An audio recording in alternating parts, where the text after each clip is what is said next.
Hey, it's a girl Shensia with a message to you from myself and the Ministry of Health and Wellness. Shen Yangs, everyone say wear a mask, let the numbers drop. I don't want COVID, lay you down flat. Nose and mouth, you fi cover up that. Oh, oh, oh, oh. Sanitize or get hospitalized. Fight the virus, and fight for your life, yeah. Nobody talk about say you no response no more. Don't be reckless, cause your test say you're not happy. You can still get the virus from somebody. Don't be reckless, cause your test say you're not happy. You can still get the virus. So keep the numbers down. Protect yourself and the people you're around. COVID in town, 6 feet apart and 6 feet in the ground. Keep the numbers down. Protect yourself and the people you're around. COVID in town, 6 feet apart and 6 feet in the ground. Stay alive, stay alive, stay alive, stay alive, stay alive, stay alive. Lord, I'm ready. Lord, I'm ready. I'm ready.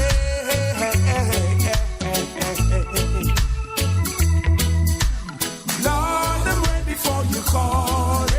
I know you will let me when I'm falling. With all the obstacles that's in my way, you move them all away. Lord, I'm ready for your call. I know you will let me when I'm falling. With all the obstacles that's in my way, you move them all away.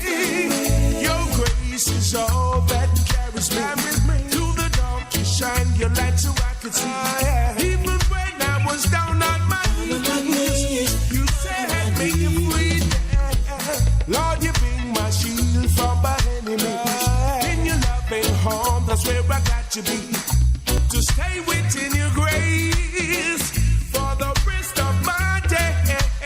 Lord, I'm ready for your calling. I know you will let me when I'm falling. With all the obstacles that's in my way, you move them all away. Lord, I'm ready for your calling. I know you will let me when I'm falling. With all the obstacles that's in my way, oh gosh, you move them all away. Lord, I turn to you when I'm in need. Your love is just like the air I breathe. Heavenly Father, you're truly a friend indeed. There is so much that I got to say. I could go on about you every day. Your name I will always praise for the rest of my days. Rest of my days. Rest of my days. Heavenly Father, yeah. Lord, I'm ready for your calling. I know you will let me when I'm falling. With all the obstacles that's in my way, you move them all away. Lord, I'm ready for your calling. I know you will let me when I'm falling. With all the obstacles that's in my way, you move them all away. Your grace is all that carries me through the dark. You shine your light so I could see. Even when I was down on my knees, you set me free. Lord, you bring my shield from my enemies. In your loving home, that's where I got to be. To stay within your grace for the rest of my day. Lord, I'm ready for your calling. I know you will let me when I'm falling. With all the obstacles that's in my way, you move them all away. Lord, I'm ready for your calling. I know you will let me when I'm falling. With all the obstacles that's in my way, you move them all away.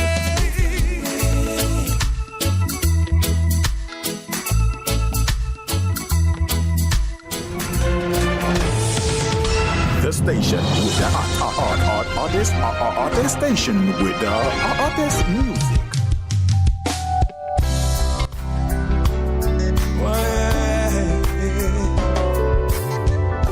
I've had many tears sorrows, questions for tomorrow. There's been time I didn't know right from wrong, but in every situation, God gave me consolation that my trials come to make me strong. Through it all, I've learned to trust in Jesus. I've learned to trust in God. Through it all, I've learned to depend upon His words. I've been to lots of places, seen so many faces. There were times I felt so all alone, but in my lonely hours, those special hours, Jesus let me know that I am His own. Through it all, I've learned to trust in Jesus. I've learned to trust in God. Through it all, I've learned to depend upon His words. I thank God for the mountains, thank Him for the valleys, thank Him for the storms He brought me through. 'Cause if I didn't have problems, I wouldn't know that God could solve them. I wouldn't know what faith in God could do. Through it all, I've learned to trust in Jesus. I've learned to trust in God. Through it all, I've learned to depend upon His word. Yea, though I walk through the valley of the shadow of death, I'll fear no evil, for thou art with me, thy rod and thy staff that comfort me. Though the wicked will come upon me to eat up my flesh, they will stumble and fall. Through it all, I've learned to trust in Jesus. I've learned to put my trust in God. Through it all, I've learned to depend upon His word. Through it all, I've learned to trust in Jesus. I've learned to put my trust in God. Through it all, I've learned to depend upon His word.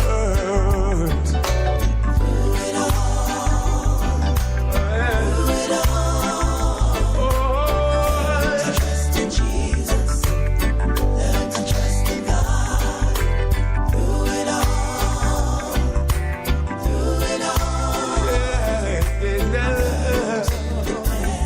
Lord have mercy.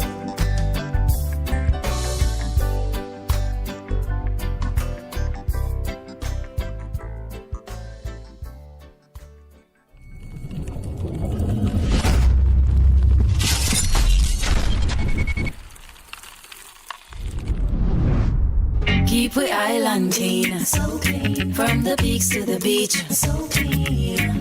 No dirty up Jamaica, please don't do it.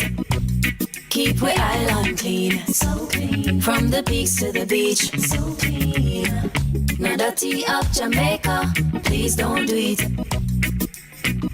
No dash no paper, no dash no plastic. Dispose your garbage responsibly. No know how to recycle, learn it quick. And if you drop it, better pick up every piece of it. Plastics last forever, don't forget the bits. Cause when them touch the street, them end up in the sea. Collect pan the reef where they fish them feed. And when you want seafood, I eat your Keep eat. the island clean, so clean. From the peaks to the beach, so clean. No dirty up Jamaica, please don't do it. No dirty of Jamaica. No dirty of Jamaica. No dirty of Jamaica. No dirty of Jamaica.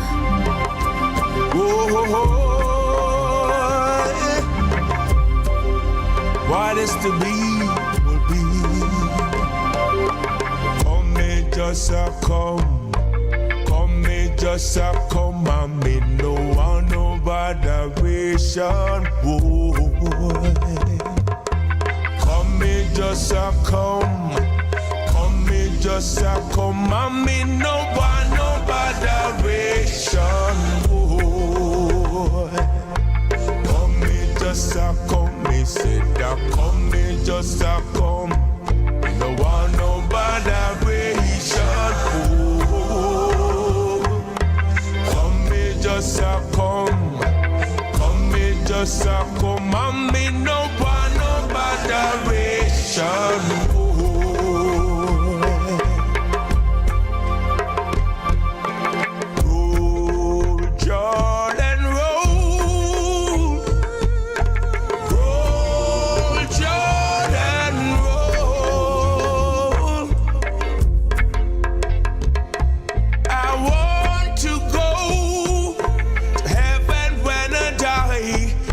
To hear Jordan roll, roll Jordan roll,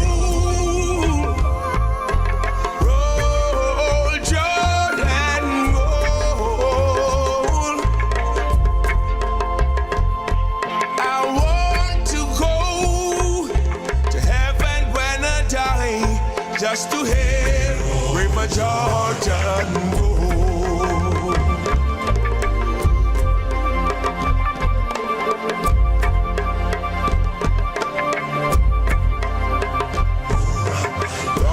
My soul in the bosom of Abraham. Rock my soul in the bosom of Abraham. Rock my soul in the bosom of Abraham. Oh, rock my soul.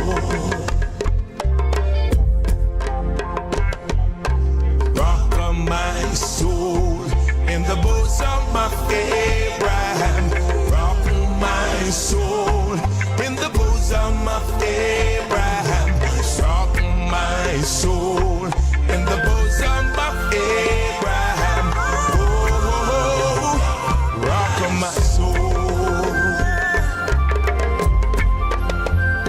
Swing low, sweet chariot, coming for to carry me home.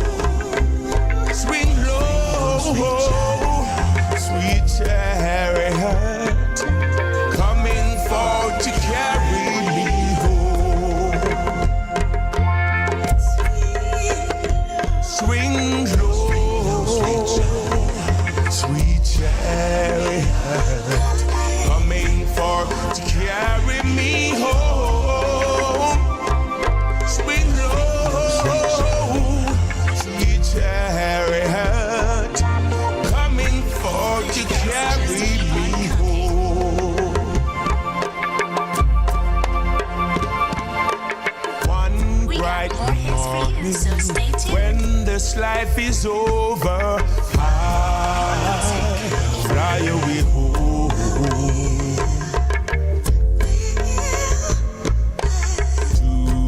Home on God's celestial shore, fly away home, fly away home to glory, fly away home. When I die, hallelujah, by and by, I fly away home.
3, 2 more, 1, 2. Adults to 30 minutes activity daily. Love your body, treat your body right. Vegetables, make sure you eat plenty. Children do 60 minutes activity daily. Drink some water when you feel thirsty. Cut down dessert and have a smoothie. Jamaicans, love your body, treat your body right. Love your body, treat your body right. Just eat right. Love your body, treat your body right. Love your body, treat your body right. One more time now. Love your body, treat your body right. Love your body, treat your body right. Just eat right. Love your body, treat your body right. Love your body, treat your body right. Listen up. Make sure you know your health status. Go a doctor and get a regular checkup. Chronic disease can slowly creep up. We can lower the risk and live up if we just eat right and get moving. Jumping, running, dancing or skipping. Change the children, them lazy habit. Make them play out the door and put down the tablet. Jamaicans, love your body, treat your body right. Love your body, treat your body right. Just eat right. Love your body, treat your body right. Love your body, treat your body right. Jamaica, get moving. Love your body, treat your body right. Love your body, treat your body right. Just eat right. Love your body, treat your body right. Love your body, treat your body right.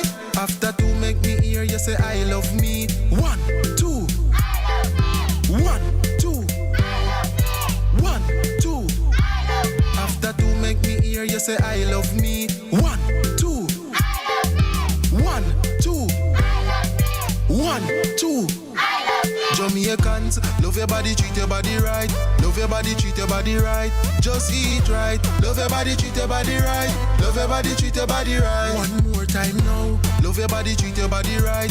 Love your body, treat your body right. Just eat right. Love your body, treat your body right. Love your body, treat your body right. Jamaica, get moving. Love your body, treat your body right. Love your body, treat your body right. Just eat right. Love your body, treat your body right. Love your body, treat your body right. One more time now. Love your body, treat your body right. Love your body, treat your body right. Just eat right. Love your body, treat your body right. Love your body, treat your body right. Listen up. Love your body, treat your body right. Love your body, treat your body right.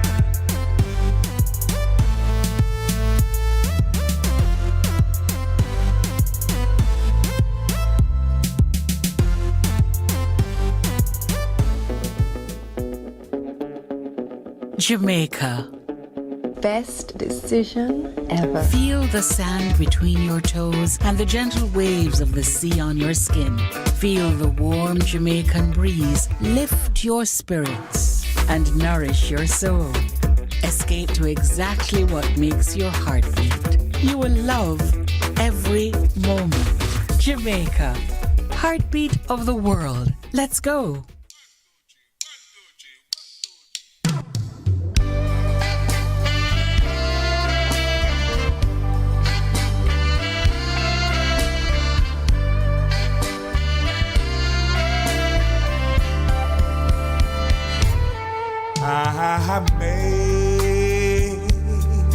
Amazing grace, how sweet, sweet the sound that saved a wretch like me.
that save our wretch like me.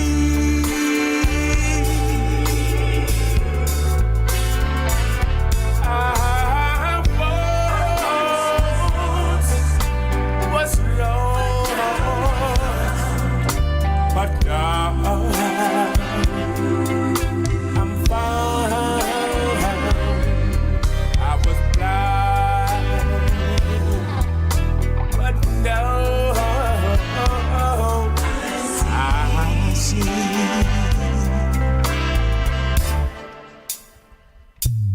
Through many dangers, joy and sneers, I have already become.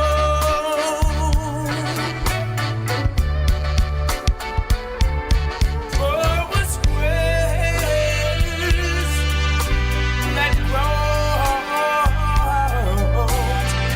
me safe this far, and the grace will lead us home.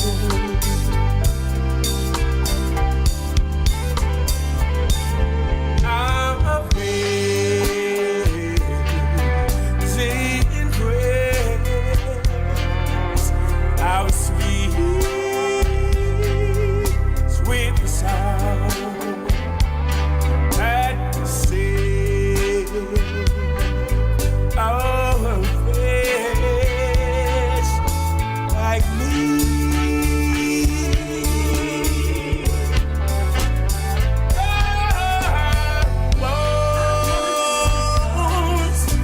Was lost, but now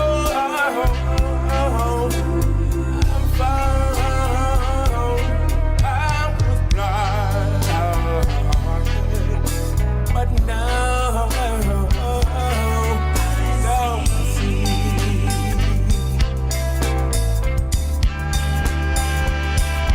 I was blind, but now I can see.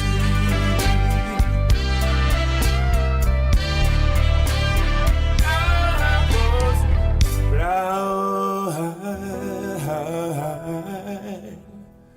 but now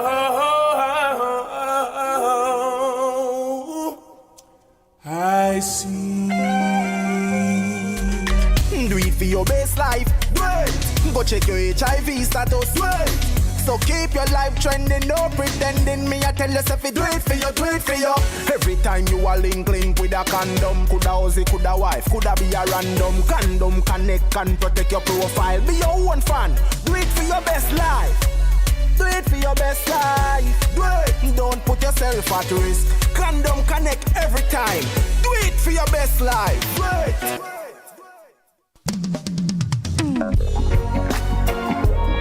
God in the day, is still God in the night. Life is easy when you're on top of the mountain. You've got peace of mind like you never know. Yeah, but things change when you're down in the valley. Don't lose faith, for you're never alone. For the God of the mountain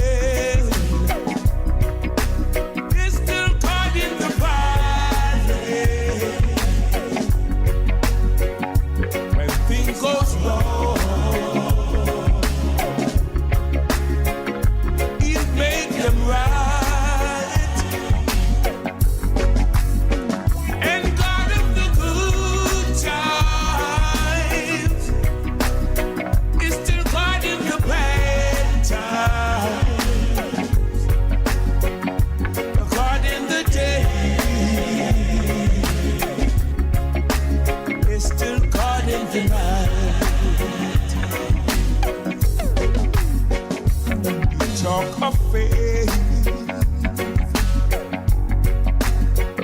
you're on top of the mountain. Yes, good afternoon, my fellow listeners and viewers. Welcome to Rebel Radio. And, we want to start our program this afternoon by talking to Lloyd Dagler, a well-known journalist and public commentator. We want to start before we start. You must have observed that on the labor front, the teachers and the junior doctors have now signed off on the wage talks with the government. So that is a sign of movements, forward movements. Apparently, what was offered, what the teachers rejected last week, was something was done to those proposals. In other words, they got something that was more respectable to them, more workable, and they apparently accepted that. Now, the police and some other agencies are still out there around the table negotiating. So let us see what happens. But we want to start our discussion this afternoon with talking about the people's discussion on state corruption. And on the 19th, which is Sunday coming up, that there's going to be a meeting in Ligani. And that meeting is aimed at discussing these issues. We have the chief organizer with us, Lloyd Dagler. Lloyd, how are you? I'm good, Desmond. Yes. Good to be on your program. Thank you. Yes, sir. Tell us about this Sunday's meeting, the people's discussion on state corruption. Yes. Yes. Yeah. Oh, sure. I'll tell you about it. Well, as you said before, it's this Sunday. It's at 1 o'clock. It's 22 Barbican Road.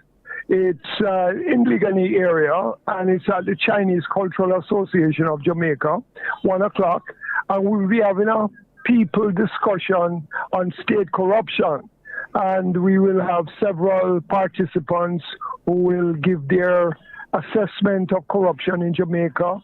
Some of them will be Joseph Patterson from United Independent Congress, UIC, Zara Burton, who is a well-known investigative journalist. She has done a lot of work on investigating corruption. There will be Heru Ishaka Musa from the Marcus Garvey People's Political Party. And of course, there is myself. And we are inviting some others. We'll let people know in due course. Yes. So, as I said before, it's about state corruption. And that's a very serious issue in Jamaica right now, and we have to do something about it.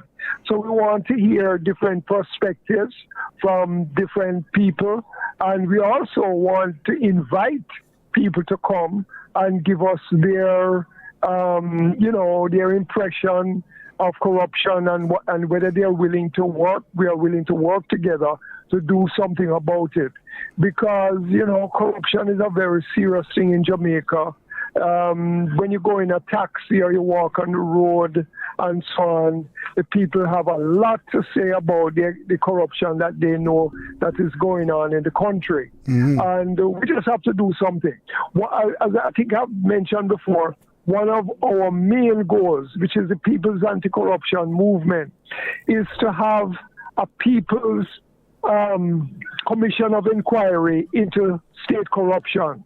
And yes, as I've said before, we have written to the Prime Minister, the leader of the opposition, the MPs and the senators saying, do you agree with this? And not one of them has written back to us saying, yes, we agree with it. So it means that they're not taking this issue of corruption very seriously, and they are probably concerned about themselves being compromised and about being exposed publicly where corruption is concerned. So we can't sympathize with them where that is concerned, because the corruption means that about 750 million US dollars are wiped off the public purse every year, and it goes into the pockets of politicians and public sector officials. That is the estimate that is done by Transparency International, International Anti-Corruption Agency. And 750 million US dollars is a big, big amount of money. Of course. Right? Very big. Yes. Very big. Consider the teachers are on strike, right? And they are not getting paid properly. And children going to school have to be paying contribution and auxiliary fees and all of that. A lot of children are not going to school because the parents don't have the money.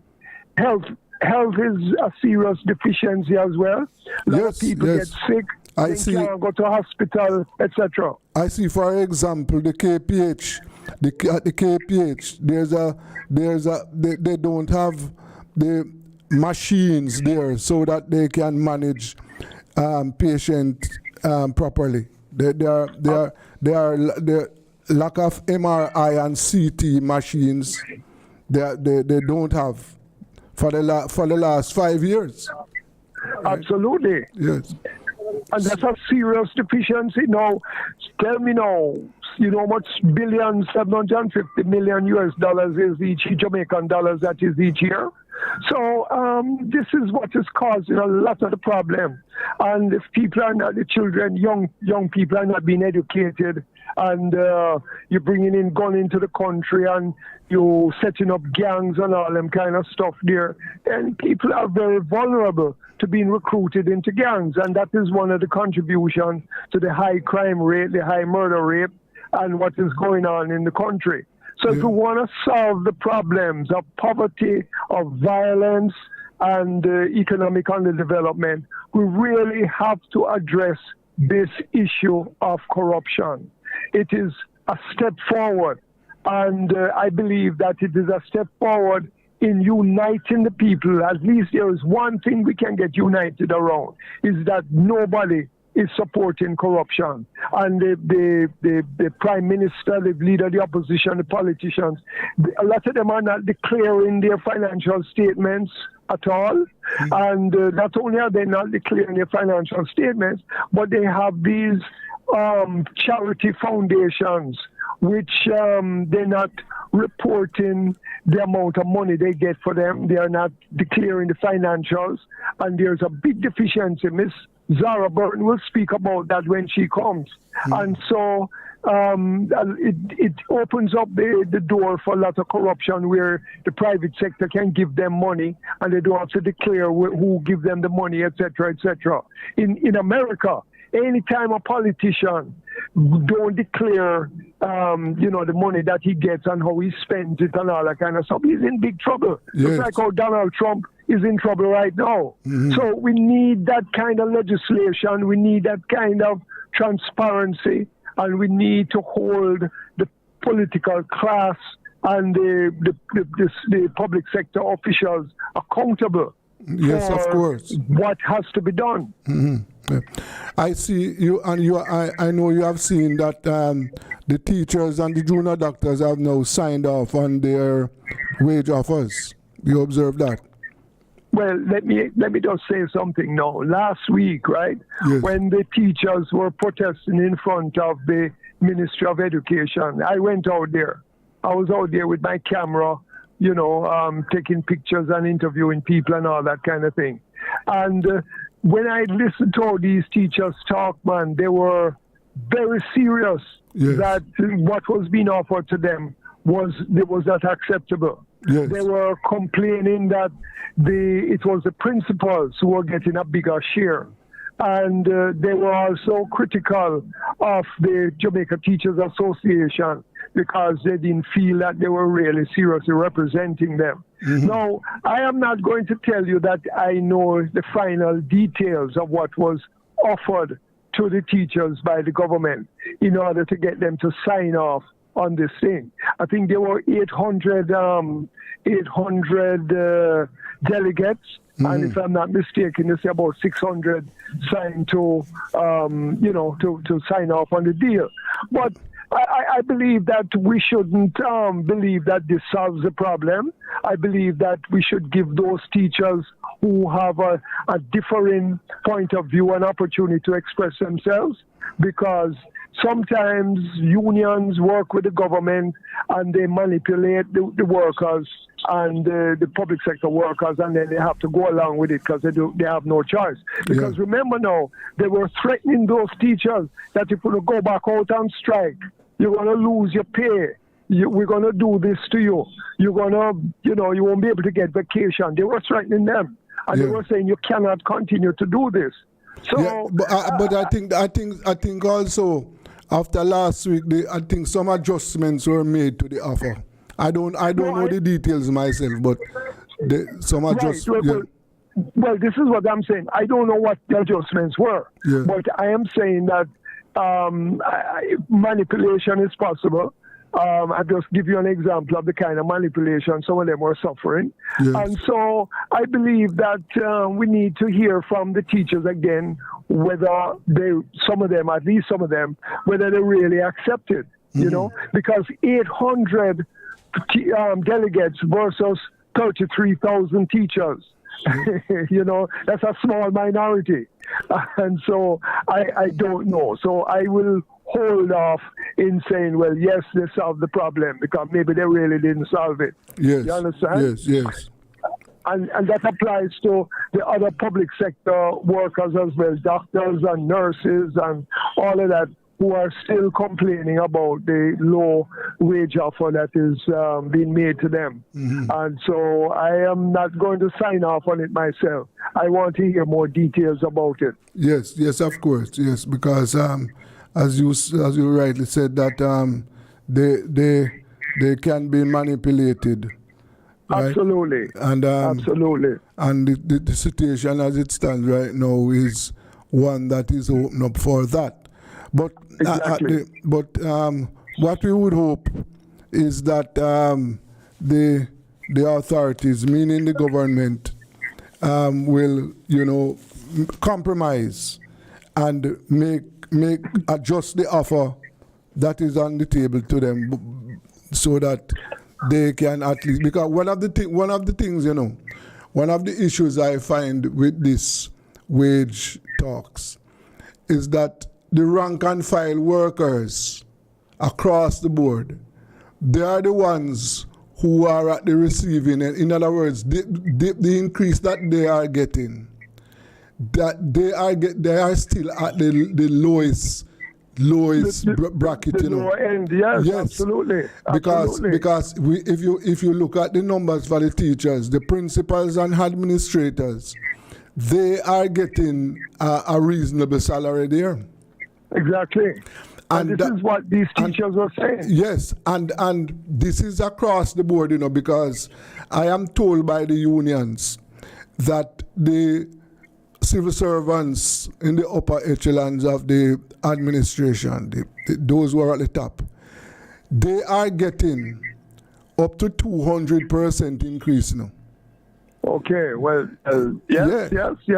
And the other thing that we must bear in mind, that remember now, the politicians' salaries are part of this salary adjustment, They are going to be getting increased salaries, Now, what we don't know is how much percent they are getting. Absolutely. Yes. Absolutely. Because, for example, remember the minister's salary is tied to the permanent secretary's salary, Yes. So whatever the permanent secretary is getting, that is what the minister is going to get. And the members of parliament, their salaries are also going up. So absolutely, while the teachers and the workers in the lower ranks are complaining because of what is on the table for them. Those at the top are going to be licking their fingers. Exactly. And this is what they were saying out there when I went out there last week with the teachers in front of the Ministry of Finance. Yeah. They were not happy at all. They were very vocal. And the same things you are saying is what they were saying. Yeah. You know, the thing, though, is that one of the deficiencies in our political system in Jamaica is that we don't have democratic unions. We don't have democratic public sector unions and the other unions. You know, they don't have congresses like they used to have way back when they were more democratic, put it that way, so that the workers can talk to the leadership and say, well, listen, this is what we want, this is what we are suffering, this is what we need to do. It seems like we have a leadership dictatorship in the trade union movement, both at the public sector level and at the regular union level and so on. We're not having that democracy. And I think we need to agitate about that. I'm not going to call any names, but if you go into the Senate, you have two senators on both sides that have been there for years and years and years and years, yes. Right? Is it that they are permanent senators, or is it that they are representing the trade unions? And don't they have to compromise when their government says, well, we can't pay you because of this, that, and the other?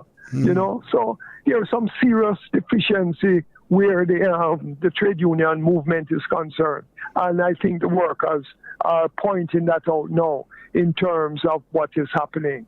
Even in the private sector organization, the Jamaica Civil Service Association, the person who is the leader of that organization has been there for many, many, many years. Yes, yes. You know, and it makes you wonder, you know, what's going on really. You know, we're not having any discussion about things that are happening. We're not having no discussion about corruption. Yes. Right? We're not having no discussion about that. And this is what we are trying to promote. We are hoping that the media will take note of our protests and that we will be able to stimulate some discussion, because there are so many experiences that people have about what is going on the job, what they know about this politician, that politician, about companies that they have that are not registered, and so on and so forth. And we need to get all the facts about those things. And we have to make some calculation as to what needs to be done and how much money is being siphoned off, and we have to put a stop to it. It's a very important issue. Yeah, I wonder if did you try to get some representatives from the Integrity Commission to be there? The Integrity Commission not talking to nobody, okay? Yeah.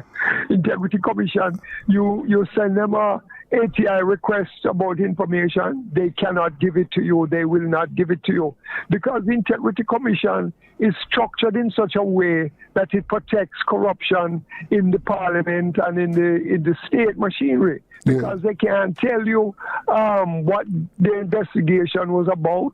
They can't, you know, just like what happened with the Prime Minister issue the other day.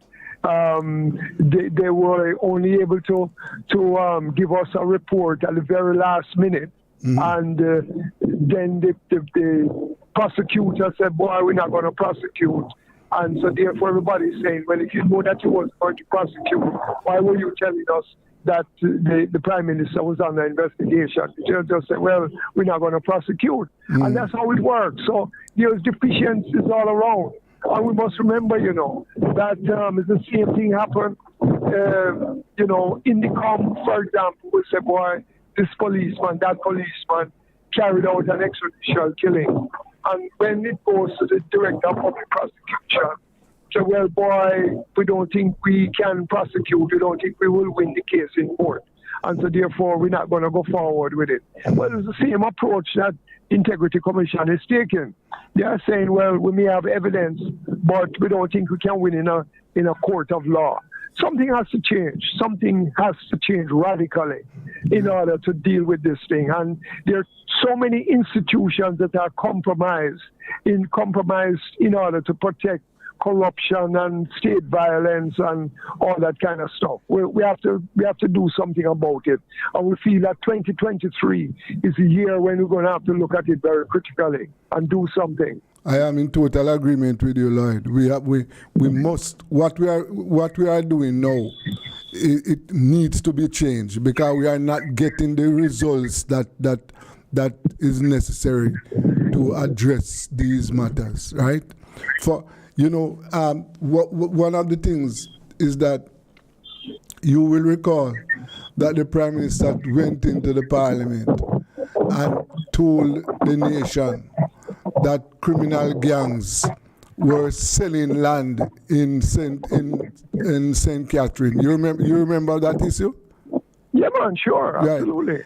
And to date, have you heard anything about the as a matter of fact, the only person who has been charged in relation to the selling of land over there is a school principal and somebody who is known to the Prime Minister.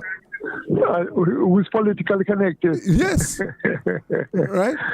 No, yes, so these are the things, the institutions that are established to investigate these matters.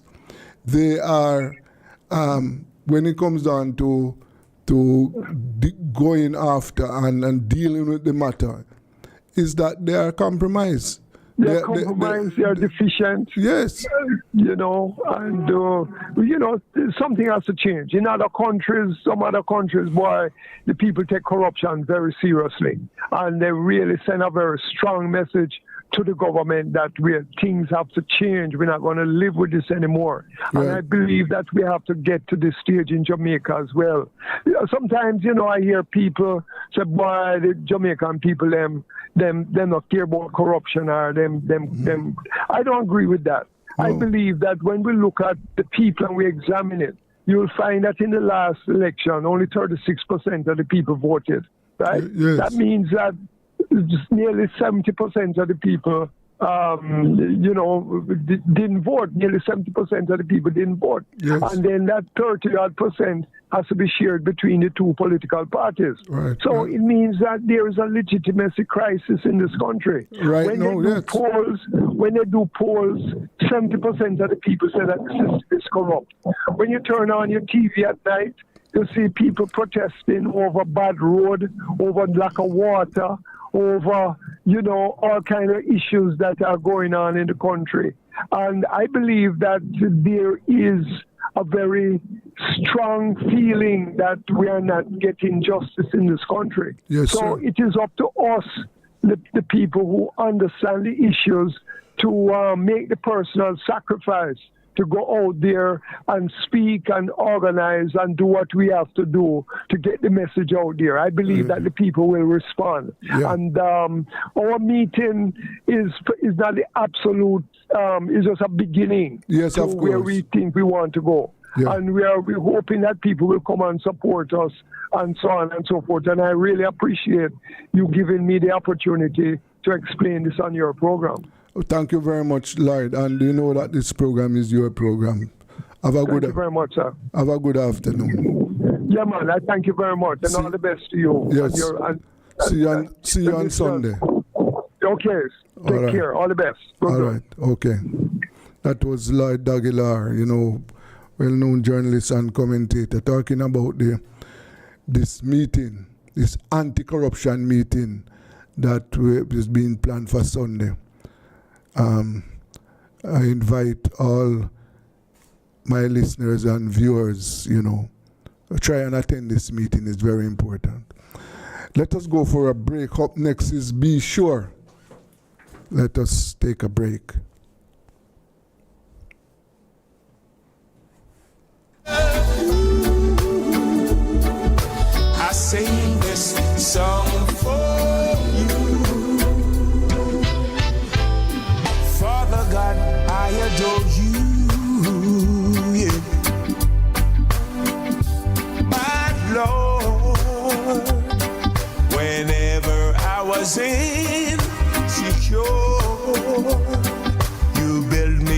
but made me sure. You gave my sense of pride back to me. Only you care when I needed a friend, making my progress. Oh, this song is for you, filled with gratitude and love. I thank you. You make me feel brand new. For blessing me, I adore you. Almighty God, I love you. I sing this song for you. You make me feel brand new. For blessing me, I love you. Yeah, I really love you. I sing this song for you. Oh yeah.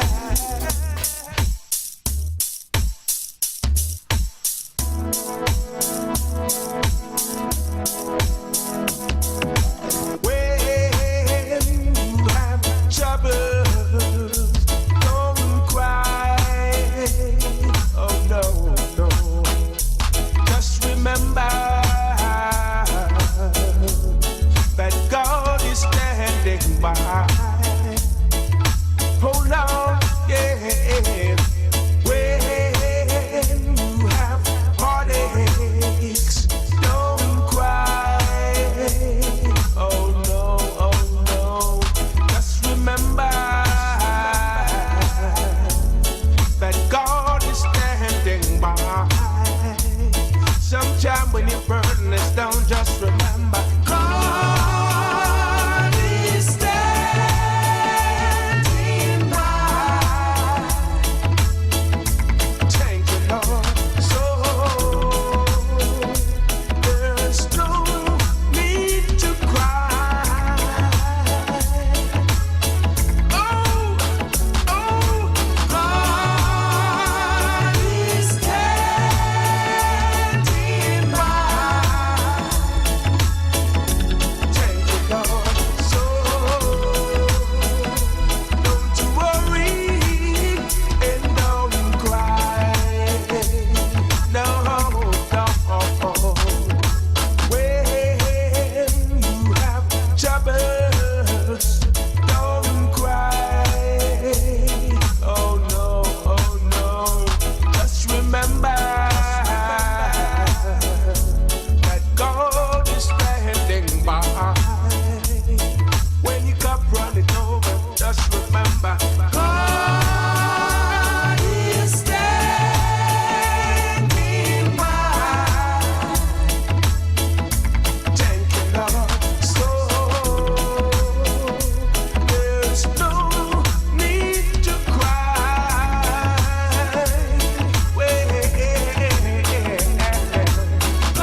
here with a message to you from myself and the Ministry of Health and Wellness.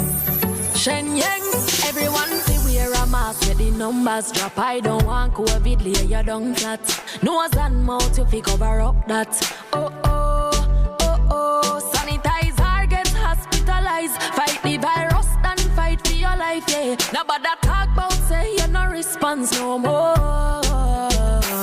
Don't be reckless, cause you test so you're not happy. You can still get the virus from somebody. Don't be reckless, cause you test so you're not happy. You can still get the virus.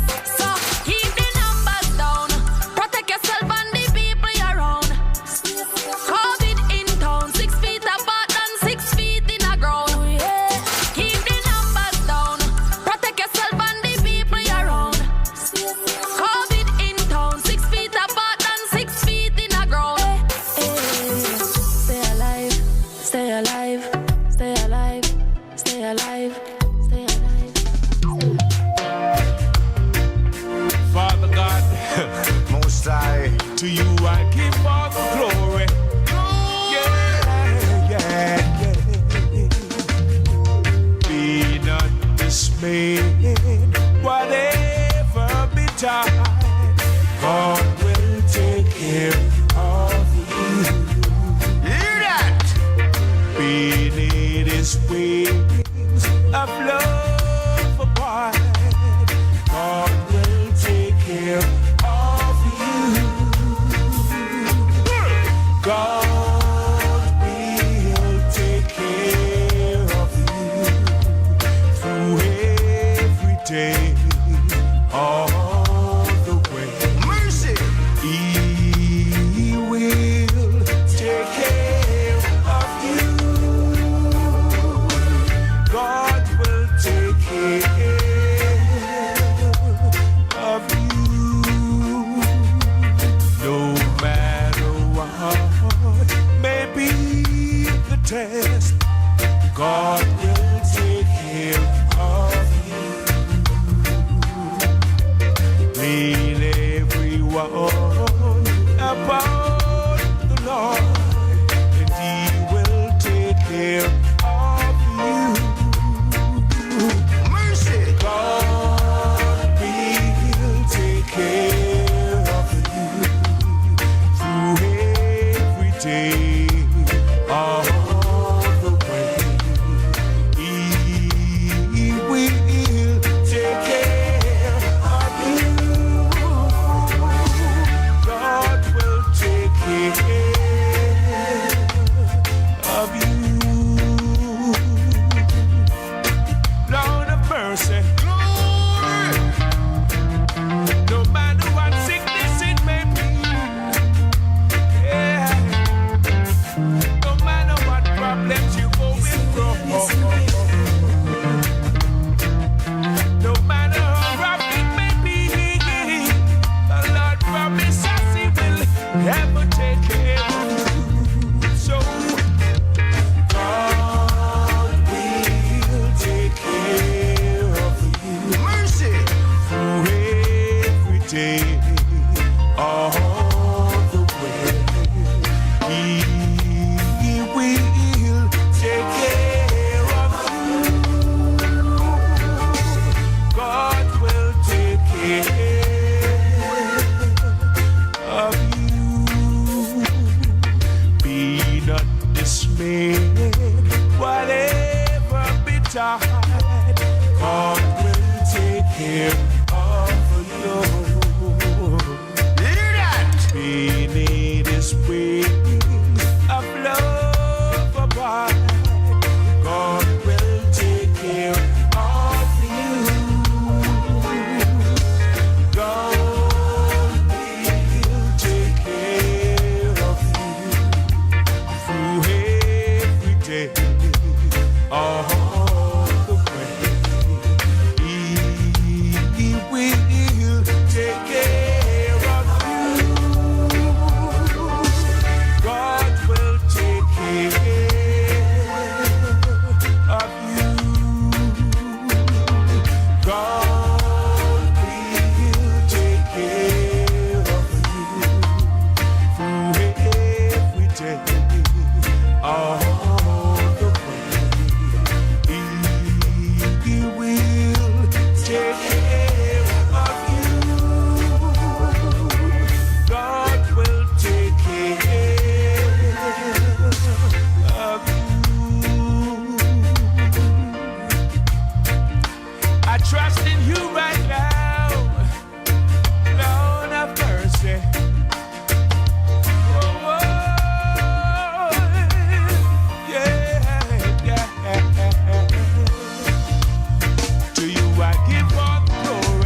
Hottest station with the hottest music.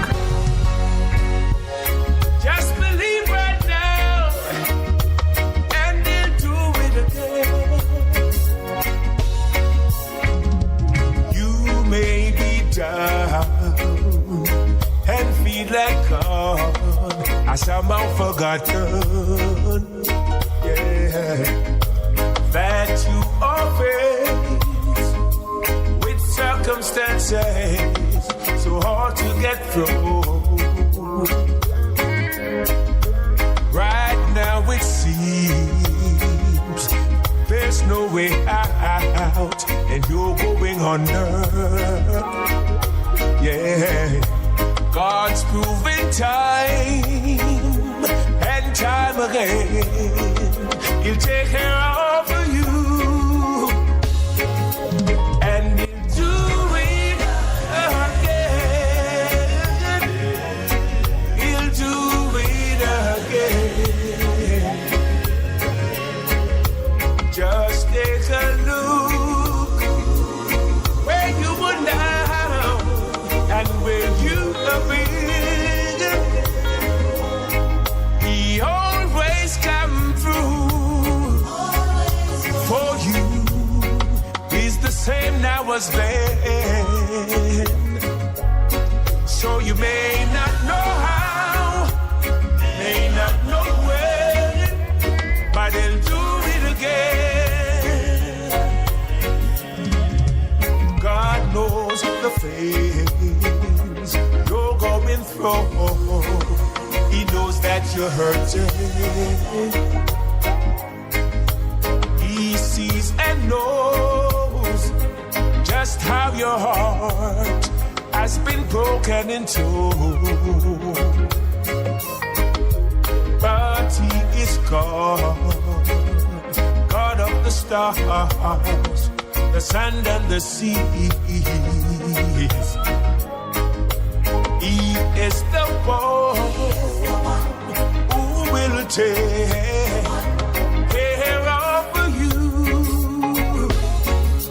and He'll do it again. He'll do it again. Just take a look where you are now, where you have been. He always come through for you. He's the same now as then. Now, so you may not know how, may not know when, but He'll do it again. God knows the things you're going through. He knows that you're hurting. He sees and knows just how your heart has been broken into. But He is God, God of the stars, the sand and the seas. He is the one who will take care of you, and He'll do it again. He'll do it again. Just take a look where you are now.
Keep we island clean, so clean. From the peaks to the beach, so clean.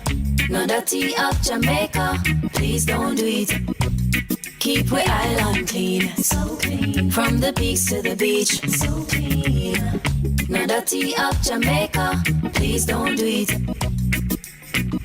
No dash, no paper, no dash, no plastic. Dispose your garbage responsibly. No know how to recycle, learn it quick. And if you drop it, better pick up every piece of it. Plastics last forever, don't forget the bits. Cause when them touch the street, them end up in the sea. Collect pan the reef where they fish them feed. And when you want seafood, I eat your Keep eat. we island clean, so clean. From the peaks to the beach, so clean.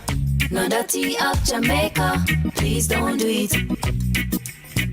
No dirty up Jamaica, no dirty up Jamaica, no dirty up Jamaica, no dirty up Jamaica.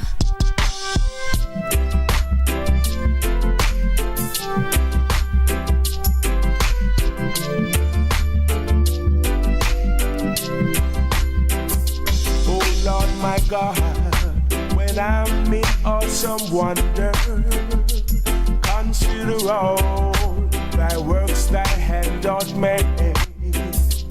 I see the stars, I hear the mighty thunder, thy power throughout the universe display. Then sings my soul, my Savior God to thee. How great thou art, how great thou art. Then sings my soul, my Savior God to thee. How great thou art, how great thou art. When through the woods, the forest glades I wander, and hear the birds sing sweetly in the trees. When I look down from lofty mountain grandeur, and hear the brook and feel the gentle breeze, then sings my soul, my Savior God to thee.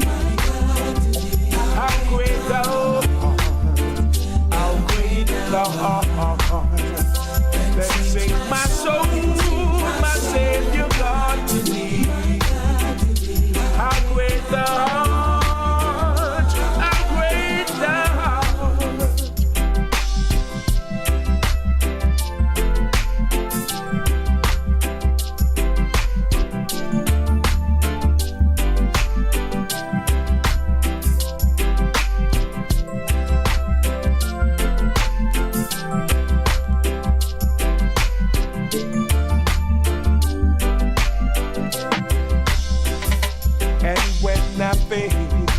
Of God is Son, not Spirit, sent him to die.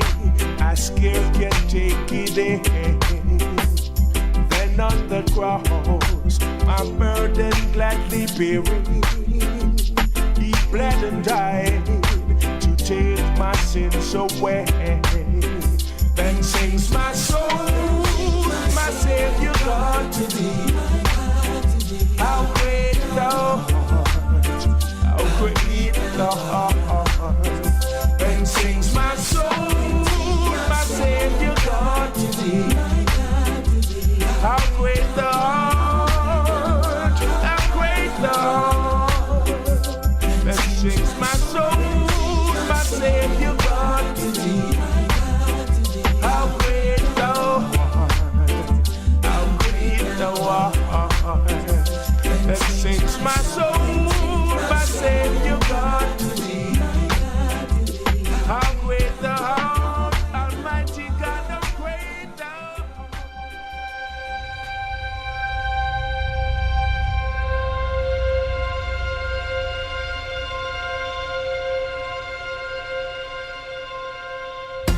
One, two, three, two more. 1, 2.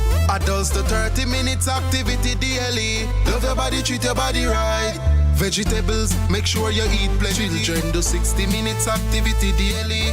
Drink some water when you feel thirsty. Cut down dessert and have a smoothie. Jamaicans, love your body, treat your body right. Love your body, treat your body right. Just eat right. Love your body, treat your body right. Love your body, treat your body right. One more time now. Love your body, treat your body right.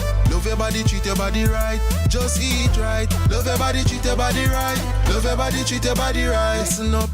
Make sure you know your health status. Go a doctor and get a regular checkup. Chronic disease can slowly creep up. We can lower the risk and live up if we just eat right and get moving. Jumping, running, dancing or skipping. Change the children, them lazy habit. Make them play out the door and put down the tablet. Jamaicans, love your body, treat your body right.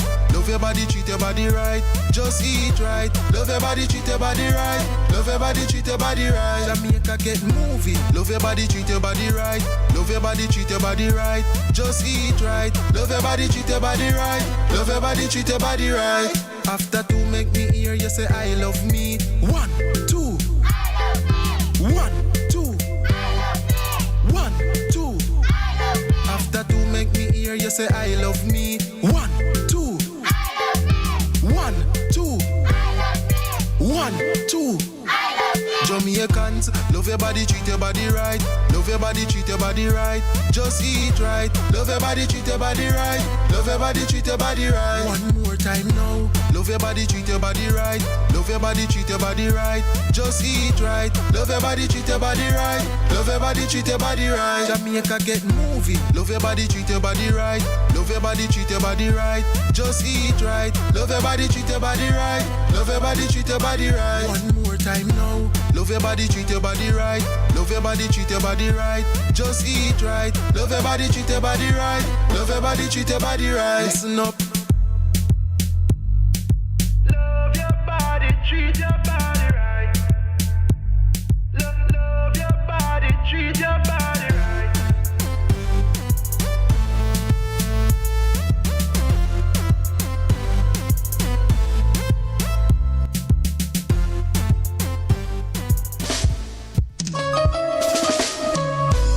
I need you, Lord, right now. Yeah, yeah. I must tell Jesus all of my trials. I cannot bear these burdens alone. In my distress, He kindly will help me. He ever loves and cares for His own. I must tell Jesus.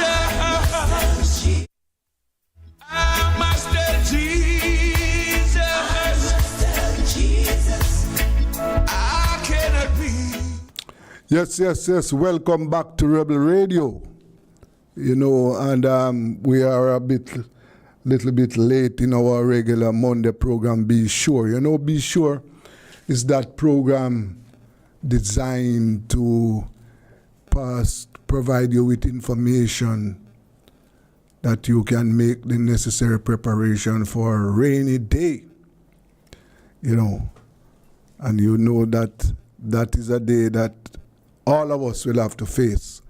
We have with us our usual guest, Lloyd Brim, well-known, experienced insurance salesman. And today he is in studio with us. You know, we used to talk to him on the phone, but we have him in studio with us this afternoon. Lloydie, good afternoon. Good afternoon, Desmond. Good afternoon to you and the listeners. Yes. Well, you know, we are, as I said, you know, this is our regular program, and we use this program to inform our viewers and listeners, as I said, how to make the necessary preparation for eventualities. Rainy day. What do you have for us this afternoon? Well, yes, Desmond. Last time we were talking, we hit on a list of issues, and we want to just recap a few and continue along that line. Yes. We want to start with the question you asked me some time ago. You asked me, who can buy life insurance? Yes. The answer is anyone of sound mind between the ages 18 and 76 can buy insurance. What we want to move on to is, when you say who can buy insurance, I want to add to that, who can buy insurance on the life of another person. Yes. Now, there's what we call insurable interest. And once insurable interest can be established, then A can buy insurance on the life of B. Now, if A wishes to use insurance in one of the less popular ways, less well-known ways, using it as a gift, then that's another area. So let's look at the personal aspect first. Husbands can buy insurance on the lives of their wives, and vice versa. Parents can buy on the life of their children. Children can buy on the life of their parents. Now, you can also buy insurance on the life of a person whose interest is your responsibility, whose daily living is your responsibility. In that case, you want to buy the insurance to ensure that your support continues. In that case, you want to buy you die, the support will continue. Coming from the payment of the life insurance claims, that money will be used for the specific purpose. So if it's for a wife and children, it would be, the beneficiary would be a wife and the children, and the wife the trustee, assuming the children are minors. In that case now, the agent, like in every case, the agent analyzes the situation, does the necessary calculations, and make the best recommendation. Best in terms of the income of the breadwinner, which is how we identify the person who is providing for the family. All of these cases, the person who is insured, if that person predeceased the rest of the family, then the income will be lost from his pocket. And that's what the insurance is for, to replace that income so that the standard of living will not diminish. So you wouldn't be able to pass the house and know that the main breadwinner has died. It would be well painted, everything would be looking good, the children would be going to school. From experience and memory, I used to live in New Haven. Every single morning, this family would pass in the vehicle. Mother feeding one, or combing one's hair, or attending to them in all the different ways that mothers do. And then we noticed the mother started walking with the children past our gate.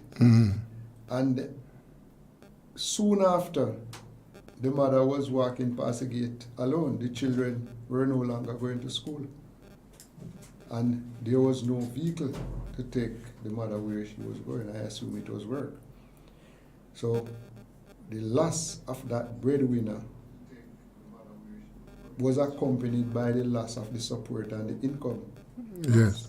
That is what we want to make sure does not happen. But I want to clear up something. Sure.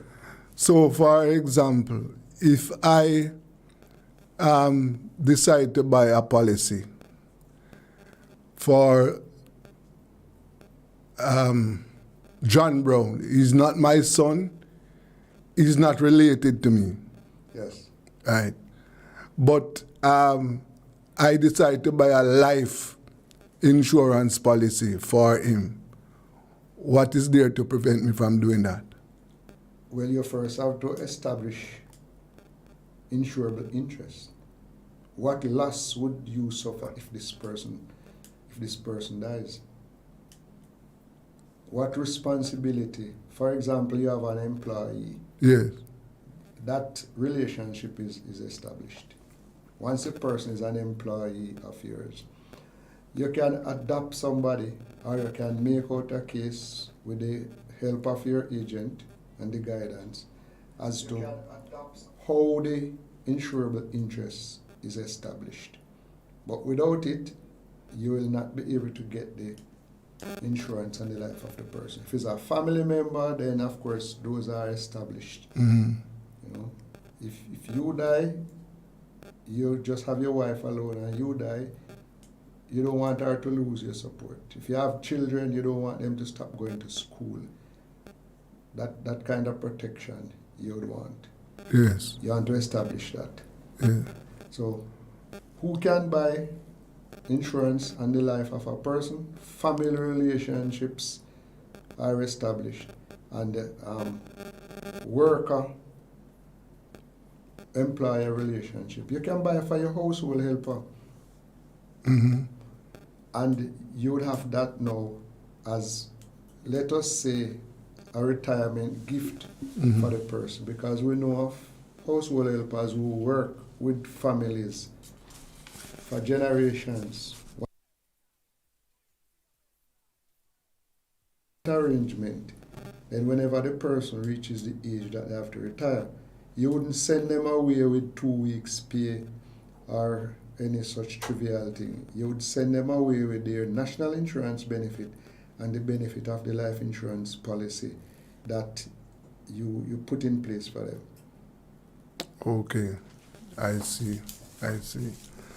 So the as you said, you have to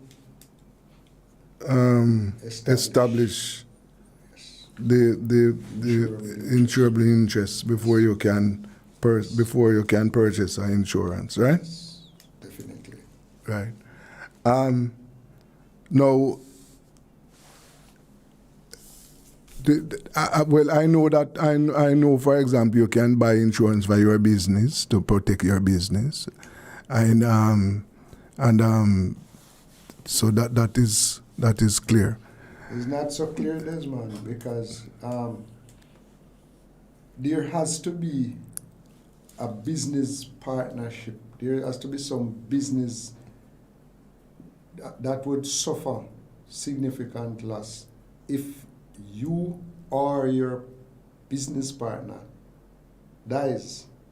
Especially you would say die prematurely. That means they're still actively working, doing their part of the business and so on.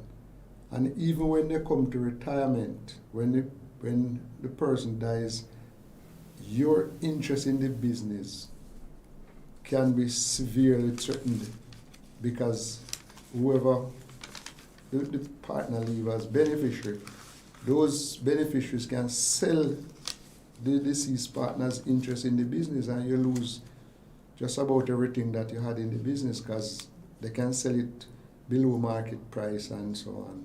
And your share would also be sold below market price. And you can have a lot of complications. So in such a situation, I think we had mentioned it before, one business partner can buy life insurance on the other, and vice versa, to ensure the deceased person's share of the business, there is finance with the living one to purchase, and will get first option to purchase. That's a protection. And again, real quickly now, for the business part of it, there are people in a business who are referred to as key people, key person, key man. When these people die, retire, or become disabled, a significant situation arises in terms of the demand for cash. at that time, whether to give the person an honorary retirement, what we call a golden handshake, or if you have responsibilities to the family, to the estate of the deceased person, based on business arrangement, like in a partnership, there would be a written, legally binding agreement as to what is to happen, either at retirement or at death. You might ask, why retirement are you using life insurance? You can get the life insurance policy so designed that it accumulates funds along the way, which becomes available when the time comes for it to be dispersed, whether it's retirement, whether it's ill health, whether it's separation, whatever might come there. But before, what about a situation where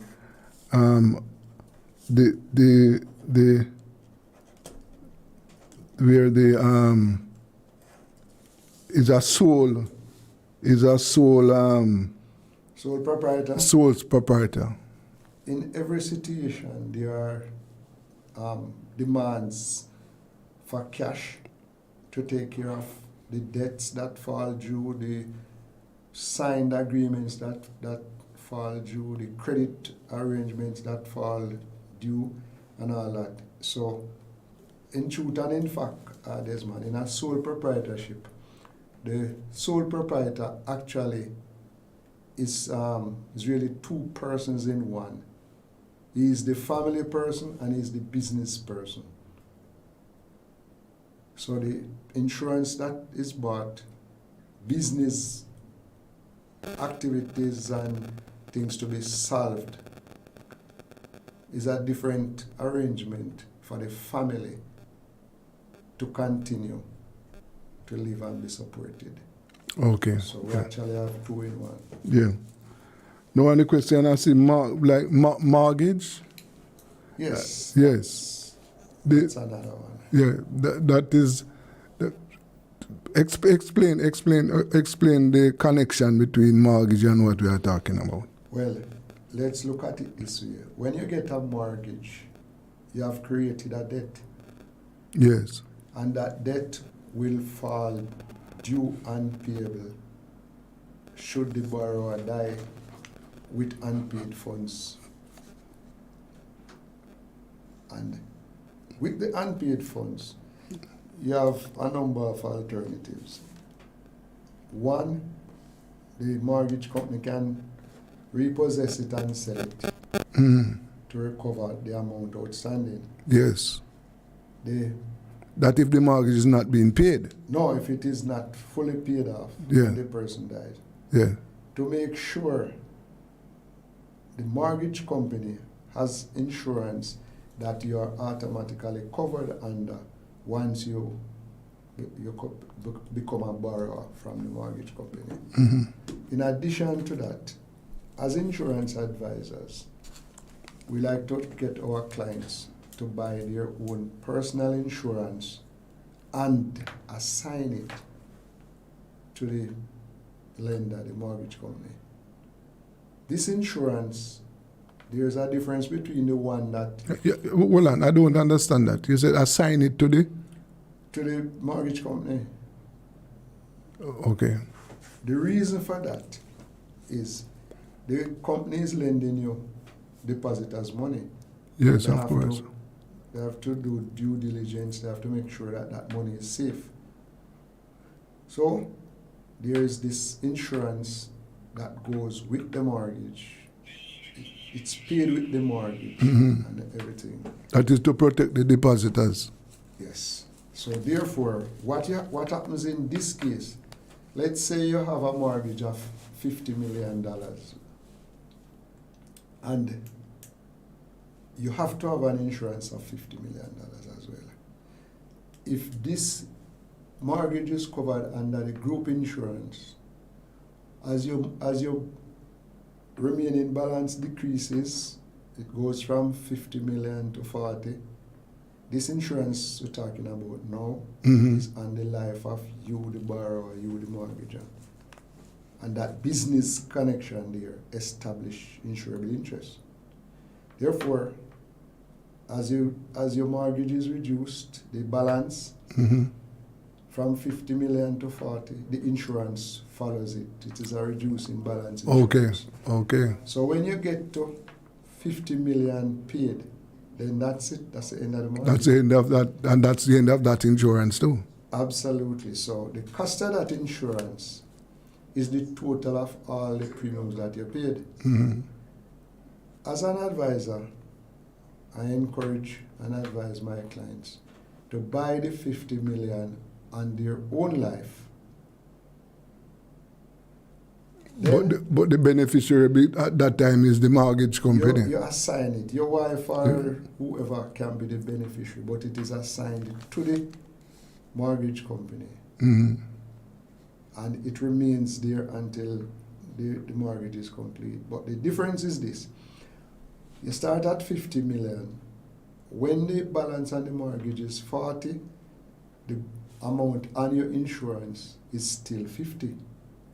Okay. When the mortgage is reduced to the balance to 30, your coverage is still 50. Okay. When it is paid off, that insurance policy is still alive, still in the industry would say in status one, paid and everything is okay. But the premiums that you would have paid over the years, there would be money accumulated on that policy that is yours. You can use it to your own benefit, and you can use the policy a second time and a third time and all of this. But what is extremely vital, along the way, you are a professional, you might want to go and do a 3-month course, 6-month course, income down and all of this now. Properly structured, the policy will have enough, let me say, cash value on it that is accessible to you, because the institution is not interested in what's the cash value of that policy. They are interested in the death benefit. They have no interest in the cash value. Right. So therefore, you can have access to the cash value, use it to pay the 3 or the 4 months mortgage that you're going to be on a course, either no pay or so. And then when you come back to work and your payment, your wage, your salary is reinstated, the deductions continue. And that's the way. We also, as experienced agents, would want to put riders, what we call riders, on that policy, like dismemberment, accidental death, and this kind of provision, which means if the person becomes totally disabled because of accident, there would be a lump sum payment from the insurance policy, and you could put that on as a lump sum payment.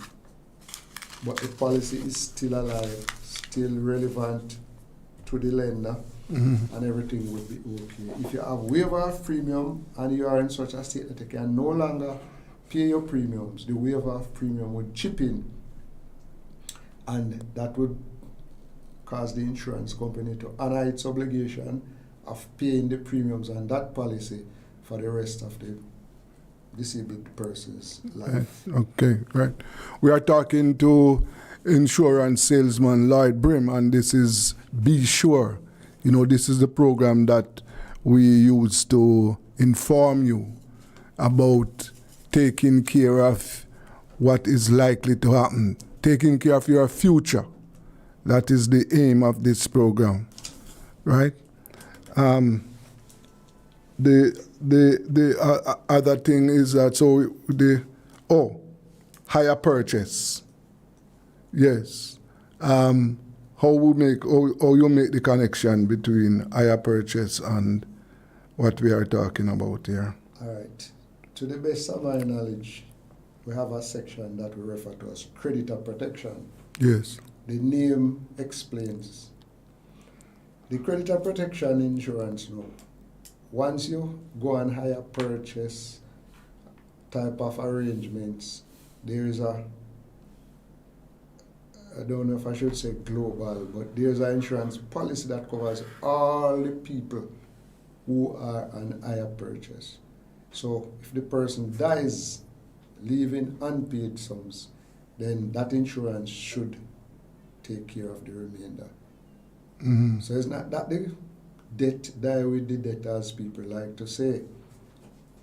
That's not really the fact. The fact is that the payments you are making includes some insurance coverage. So the hire purchase company will never suffer a loss. Explain that some more to me. And so if I, for example, I go and I have a car that I credit, but I'm paying for it, well, monthly or weekly or what have you. Mm-hmm.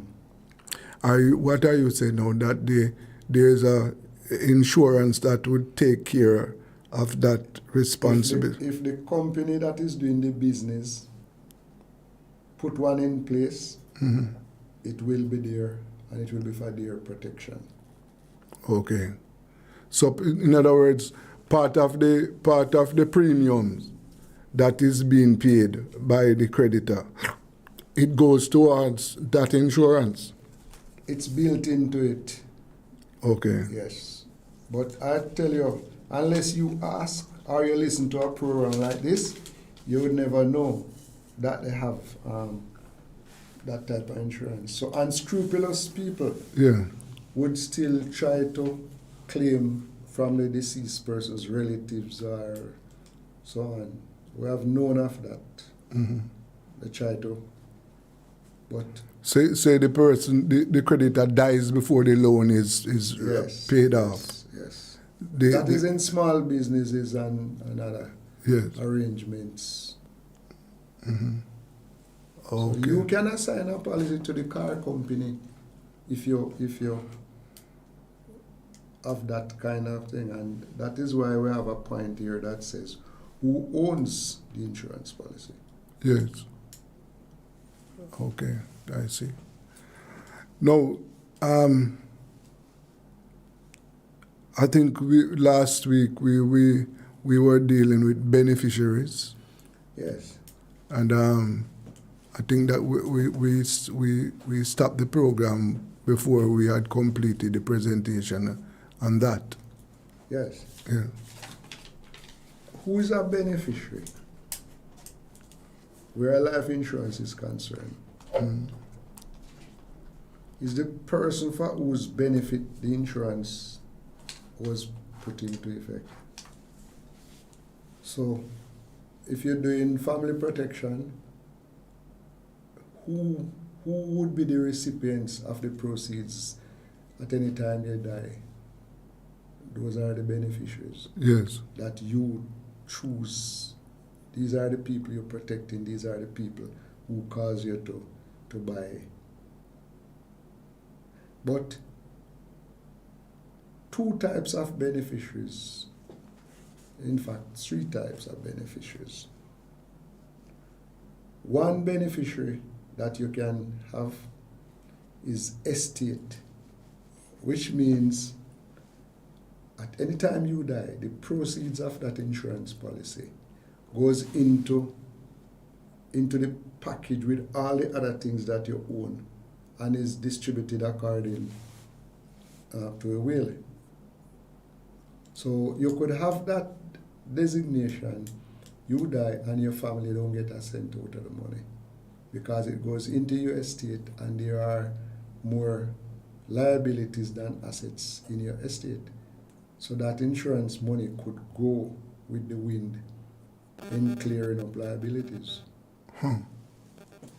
You also have the policy that you can put a named beneficiary. Putting a named beneficiary or named beneficiaries says these are the people you want this money to go to in X percentage according to your design. But in Jamaica we have strange things happen. I have my wife, my son, whomever as beneficiary. And I'm talking to a old lady one day and she said, Lord, your eye catch that young lady or you're looking at her like that. You know what that means? If is your eye catch the young lady, then it means you're going to be generous in every way.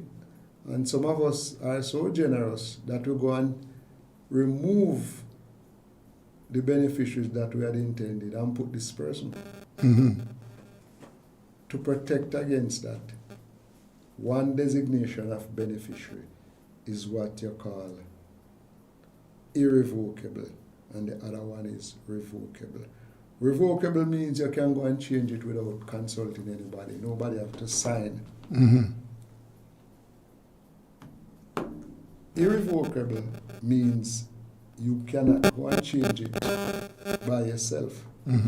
The person whose name was there in the beginning has to give consent. If it is for a minor, or there are people who will never become adults in their ability to handle life and so on. Some people are born with like autism and this kind of irreversible situations. So you need a trustee in that case to be acting on the person's behalf.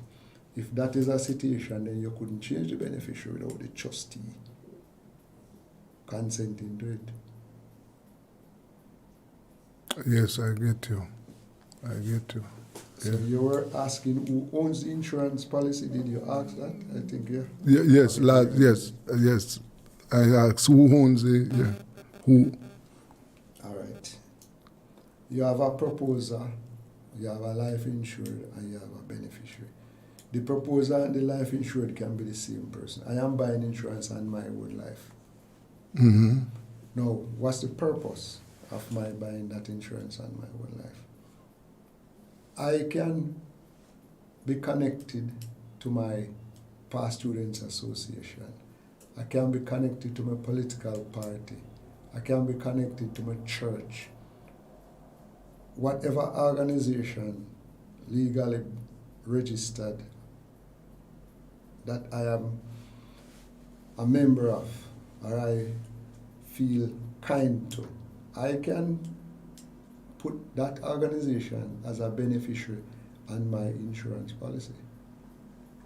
Yeah, so I couldn't put a member of my family as a beneficiary? You can put anybody you want, but Okay. there's a section that we call charitable giving. Yes. And that's the section I am at now, where you can buy your life insurance policy and donate the proceeds to a charity, to your church, to your old student association. And there are famous names in Jamaica who did that. Yes. You know, and giving millions and millions of dollars towards that cause that can contribute to the organization for years and years to come, for generation after generation. Yes. So we can look at the aspect of a trust. Now, a trust is totally outside of my area of expertise. Just to say that people can set up trusts to suit a purpose of their liking over and over and over. I know people who set up trusts in the name and memory of their parents. And then that trust, in my era where I grew up, there's a family who had business, shop, truck, bar, lots and farms and so on. And when the parent died, a trust was registered in their honor to give scholarships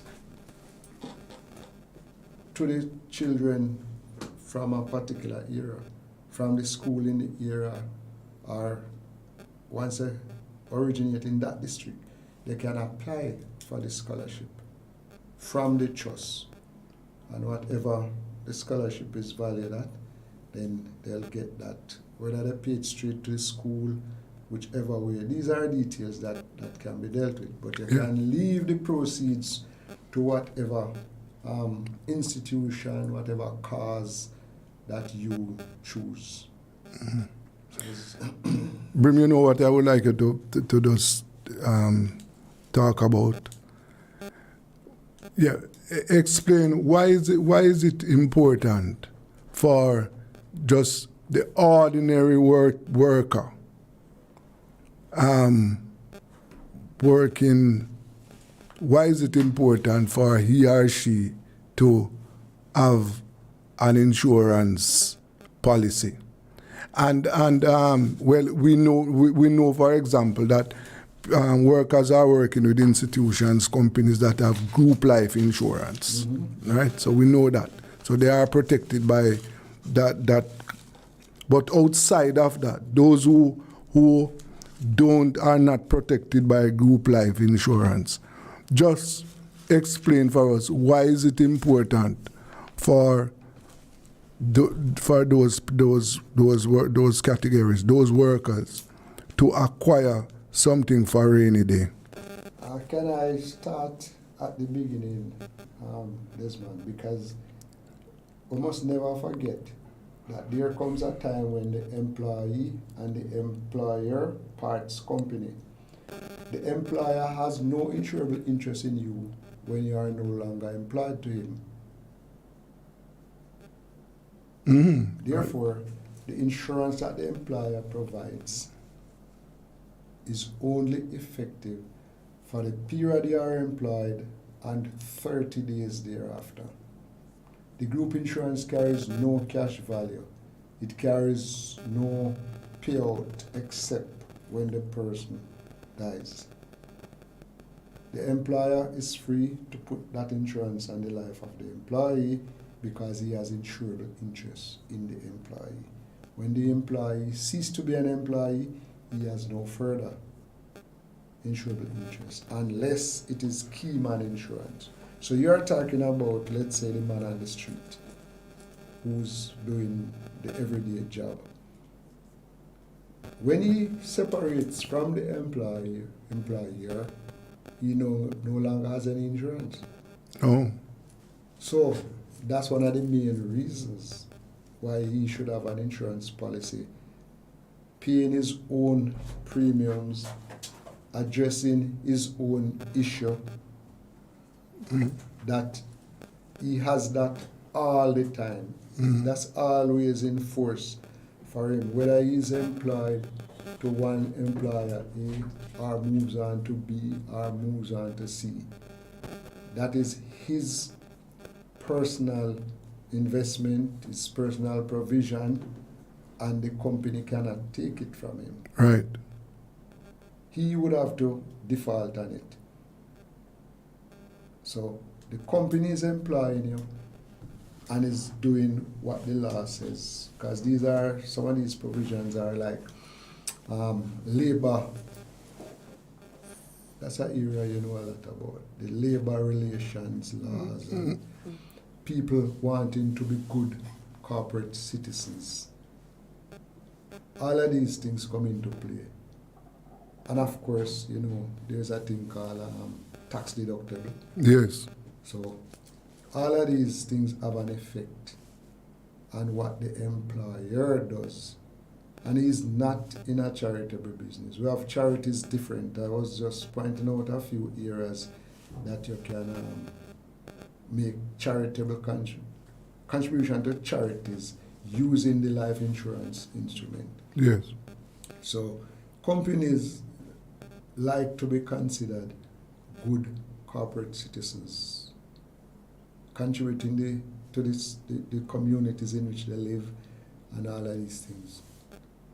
So putting everything together, having a group life insurance for the employees and the employers' benefit is being a good corporate citizen, obeying the good labor relations practices and the rest of it.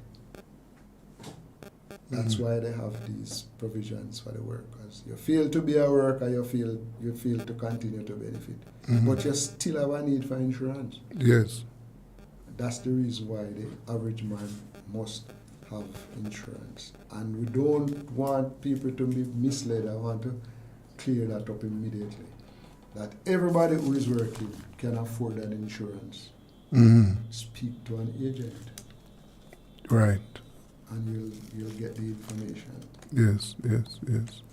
Well, we have almost burned up all our time today, right? But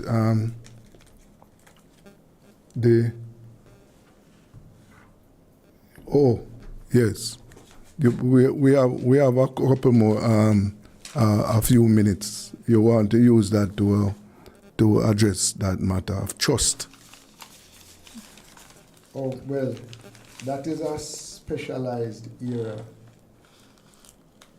But what about the trust? The concept of a trust, that is important. The trust is there and it can continue on and on and on. The beneficiaries under the particular trust, they can change. Let's say you have a number of children and the trust fund is there to see to their well-being, their education, and so on. When the person becomes an adult, starts working and earning their own way, then they can be removed from the trust.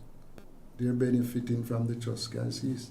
Okay. And people who were born after the trust was established and now qualify to benefit from the trust can be added.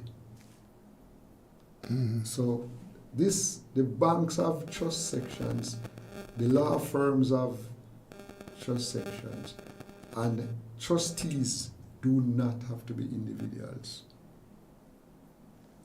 I get you. And executors, remember, you need two executors. If one died, the other one act. And an executor can refuse to act. Yes, can give up his responsibility. Yes, so this is not an era that you buy an insurance at when you die. This is not an era that you buy an insurance because, boy, you're married, you're supposed to have an insurance. Insurance is generated, bought for the benefit of others by people who love somebody. Okay. If you don't have somebody you love or an institution, you would never go the extra mile to put provisions in place to benefit either the person, the institution, or the charity. Churches have burial funds.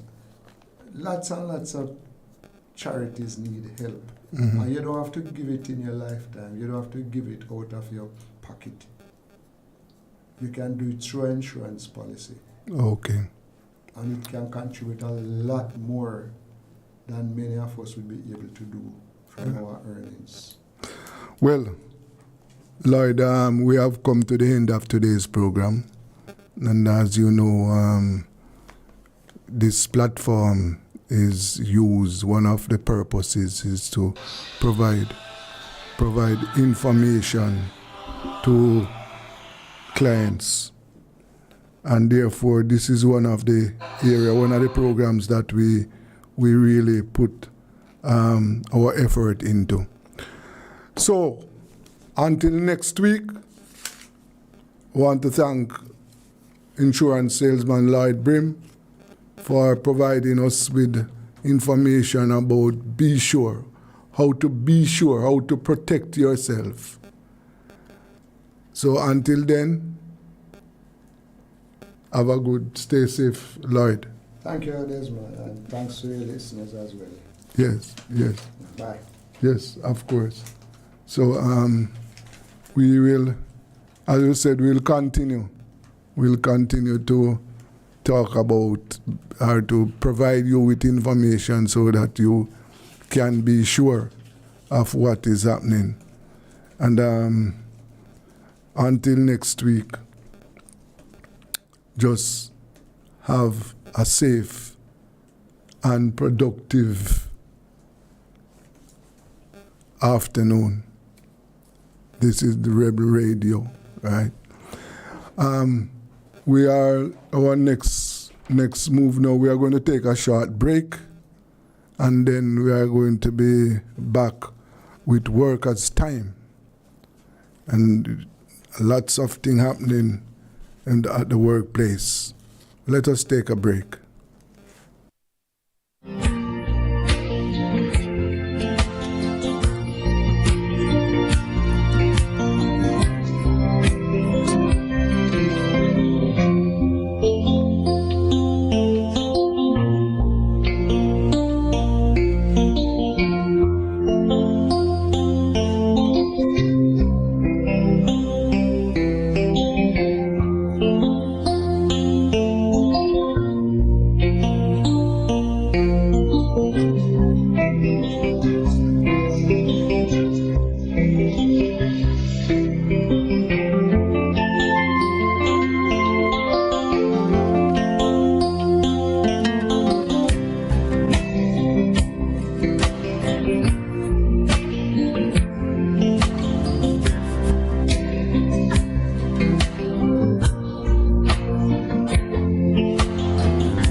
Shensia with a message to you from myself and the Ministry of Health and Wellness.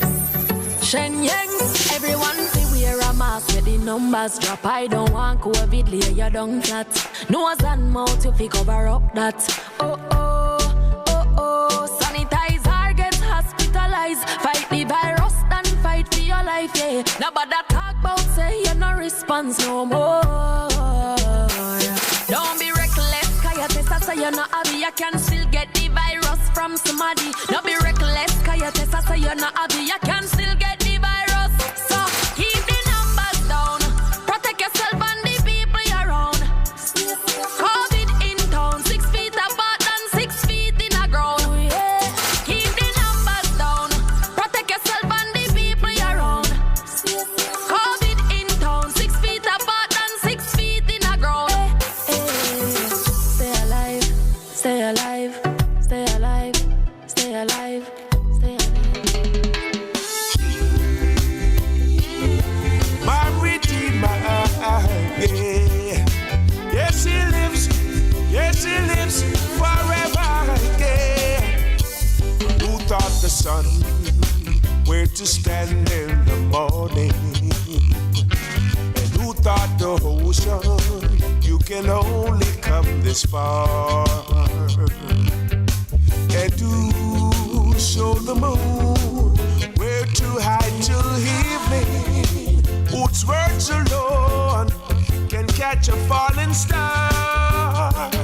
Well, I know my Redeemer lives, and I know my Redeemer lives. Let all creation testify is risen and alive, and I know my Redeemer lives. The very same God that spins things in orbit runs to the weary, the warm and the weak, and the same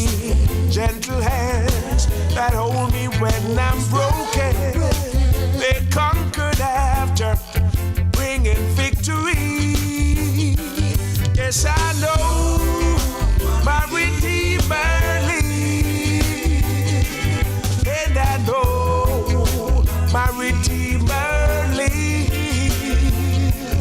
Let all creation testify He is risen and alive, and I know my Redeemer, He lives to take away my sins, and He lives forever. I proclaim to protect me from my sin. His most precious life He gave, but now He's alive.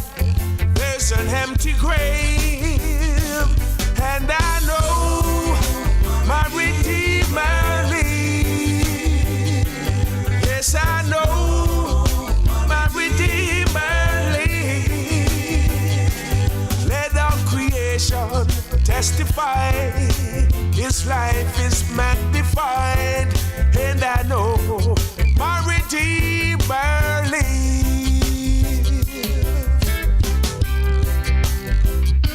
Oh yes, it lives. I can testify now. Why, yeah. Who taught the sun where to stand in the morning? And who taught the ocean you can only come this far? And who showed the moon where to hide till evening? Whose words alone can catch a falling star? That's why I know my Redeemer lives. The station with the artist station with the artist music. I've looked high and I've looked low. There's no one to compare to you.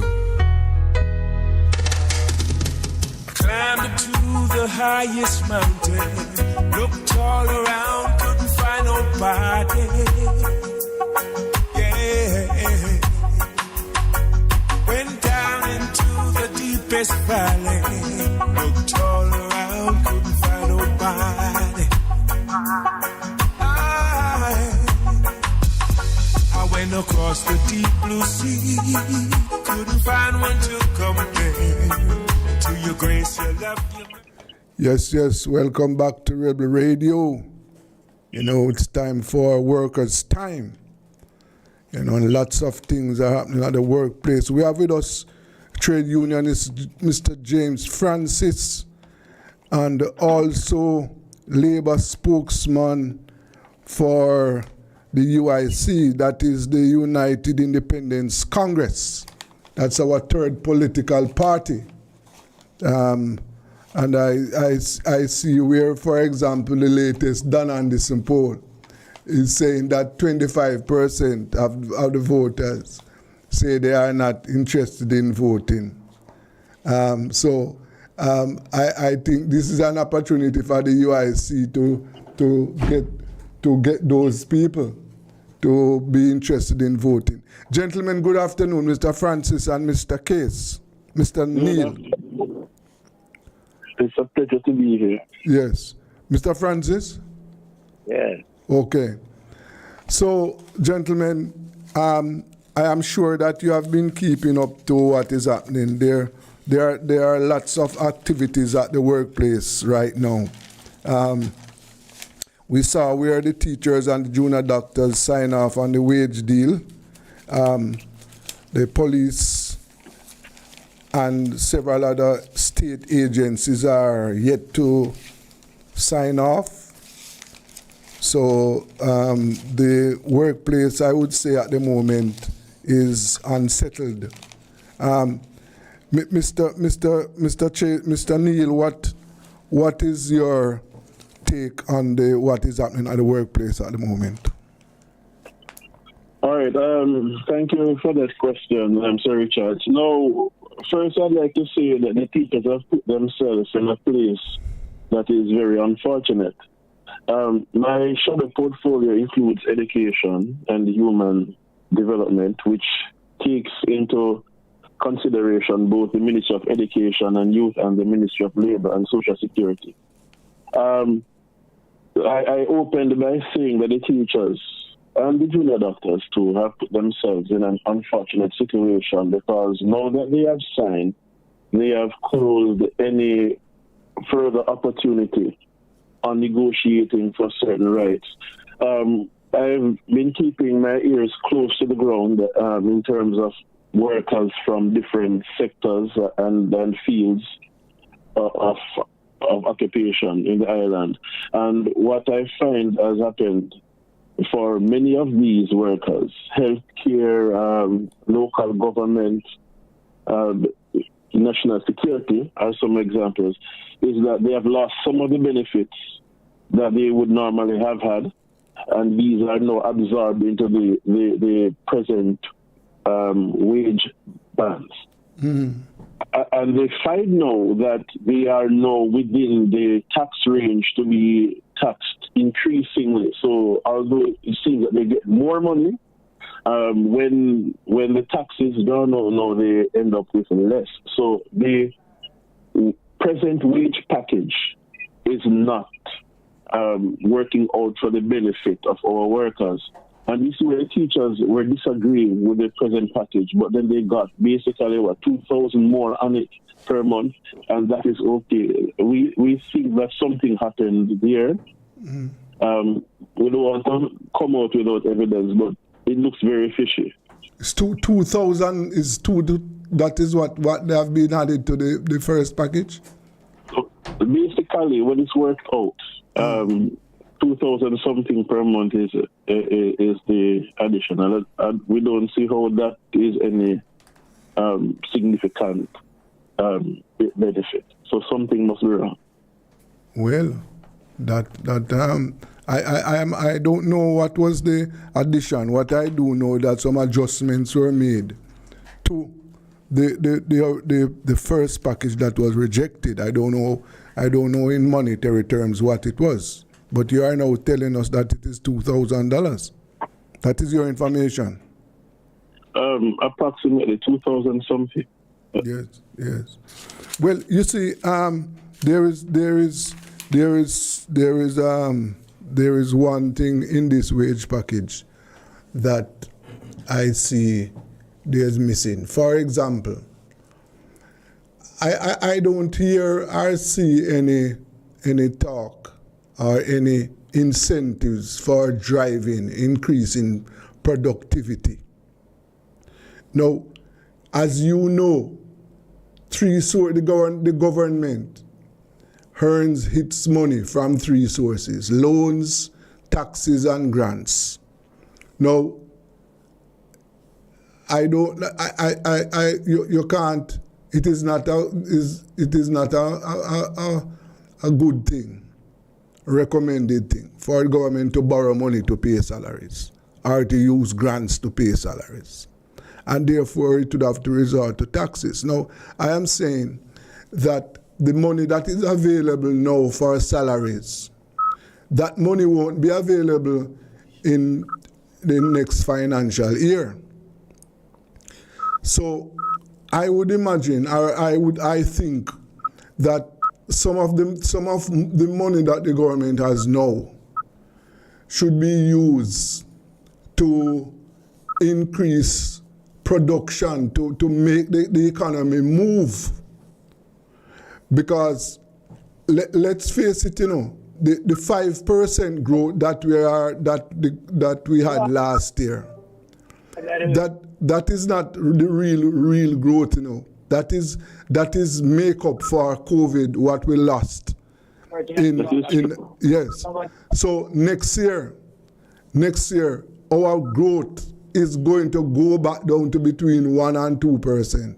Now, yes. So I am saying that we must do something to grow the economy, or else where the government is going to get money from to run the economy, it would have to resort to taxes. So yes, the government can pay increased salaries now, but unless the economy grows, then what is likely to happen, is that inflation is going to eat out that increase that is given to the workers.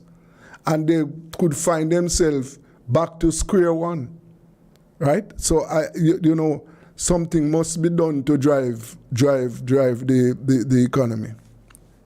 But you are saying that, let me ask you the question. So they should not have signed? All right. So there's a background against which I speak. All right. You stated, Sir Richard, that the government is it gains capital through three means: taxes, loans, and grants. Yes. And we speak to the fact that there may not be enough money to pay the workers, so it might not be feasible to expect them to get any more pay because there's no more money. But the background against which I speak is that there is fact, and it can be checked independently, that we lose close to $1 billion US every year because of corruption. So Jamaica does have enough money. It's how that money is being administered that is a problem. Yes. Yeah. So if the government were held accountable, then we would have enough money to pay the workers in the way that they deserve to be paid and run the country the way it needs to be run. I'm looking at a Gleaner article now, this is dated January 17, 2019. $738 million US corruption cost. That is one headline. In another headline, March 2020, it says that we lose 5% of our gross income through political corruption. So, the first sum was 700 and what? 738 million US dollars a year. Per year. That's close. Yes, per year. Yeah. In corruption. In corruption. Yeah. In corruption alone. Yes. We see the figures vary per year.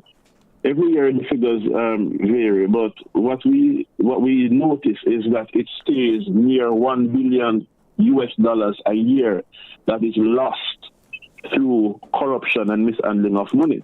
Yes. Now, the UIC is not just a political party; it's a governance model. So we believe that with this governance model, we are able to put in checks and balances to ensure that our politicians handle our money properly so that our workers and Jamaica at large can benefit and progress as it needs to. Yes. You stated further about inflation eating up the money. And what many persons don't know is that our leaders do purposefully contribute to inflation for reasons. So we know that inflation occurs because of worldwide events. That's one factor. For example, like the war, Russia's war against Ukraine and so forth, would have ramifications. But at a local level, at the local level, our leaders also inflate the dollar, the value of the dollar, in order to attract foreign investments. But what that does, they want to make our assets look cheap so that more persons will be attracted to investing in Jamaica. But when they do that now and the dollar loses value, it is hard for the workers and the citizens of Jamaica. For example, JPS imports oil from overseas, pays for it in US dollars. That means that when they want to import the barrels of oil to burn for electricity, we have to pay more, and the customers have to absorb that cost. Of course. No, yes. So corruption and the economic practices, we still follow colonial economics, even though we're no longer a colony of the UK. That needs to change. Now, Jamaica has many resources that can bring us money without us needing to inflate the dollar away and take away people's purchasing powers. Yes. So when the UIC speaks, it's against the background of these facts that the government is not managing the economy very well, and that it is purposefully, as part of mismanagement, inflating away our purchasing power. Now, if those were corrected, then we certainly would have enough money to pay our workers. Yes, yes. Let me hear from Mr. Francis. What is your observation now? What do you see at the workplace?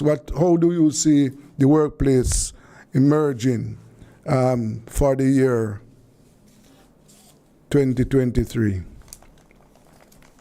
How do I see the workplace doing what? Yeah, what do you see happening at the workplace? What kind of workplace as a trade unionist?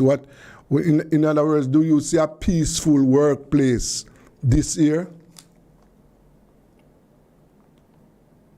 I don't understand the question, but all right, let me rephrase the question. We are now in 2023. Now, yes. Do you see this year going to be a peaceful and productive year at the workplace?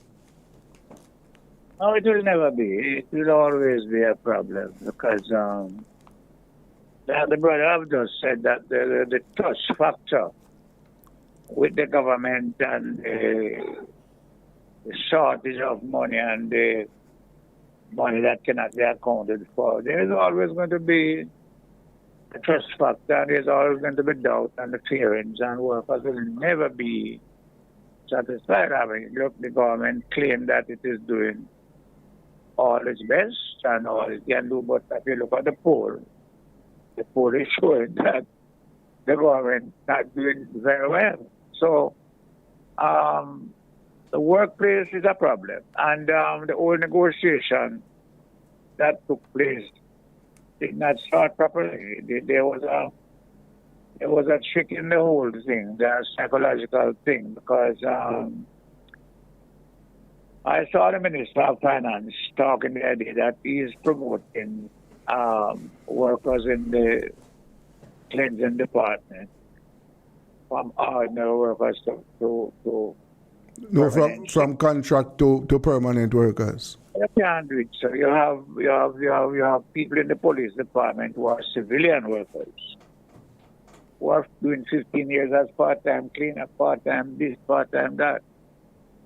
20 years without a letter of a proper appointment. And that is not, and it was not due to the fact that the unions have not asked the government to do this. You have the postal agents who work in the smaller post offices 3 days and 5 days a week. They have not gotten an adjustment in their retainer fee, they call it.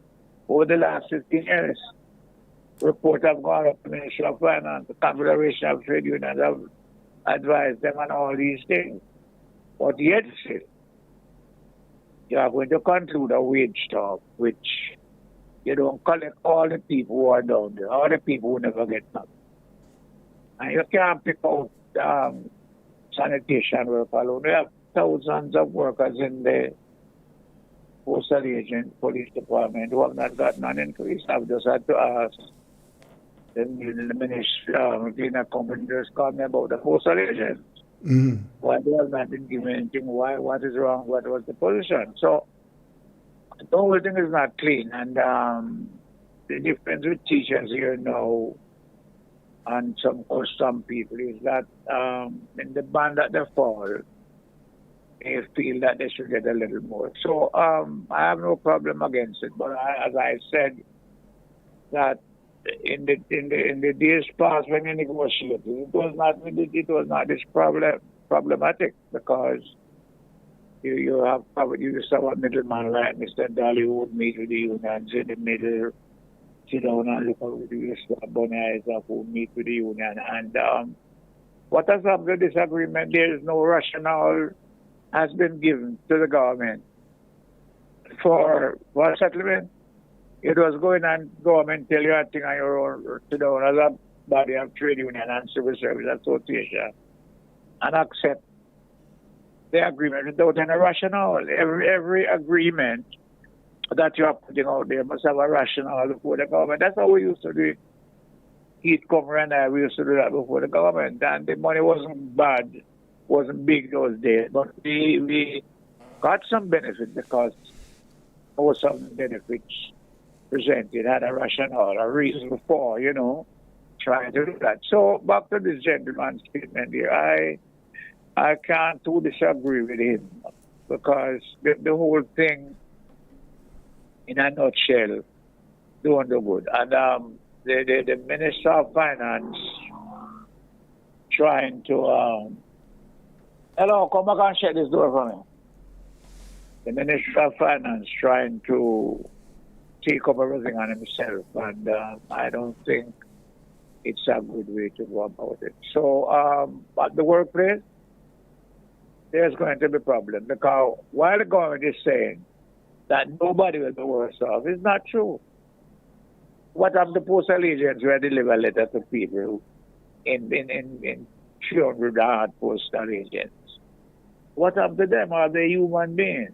Why Ministry of Finance don't get an account for them? What happened to the civil post, the workers in the post, civilian, cleaners, washermen, mechanics, drivers? Why are they not up front for promotion and appointment in the agreement? And I think the consultant who was consulting to the minister didn't want to know this, because I understand that they were telling the government to take away the allowances.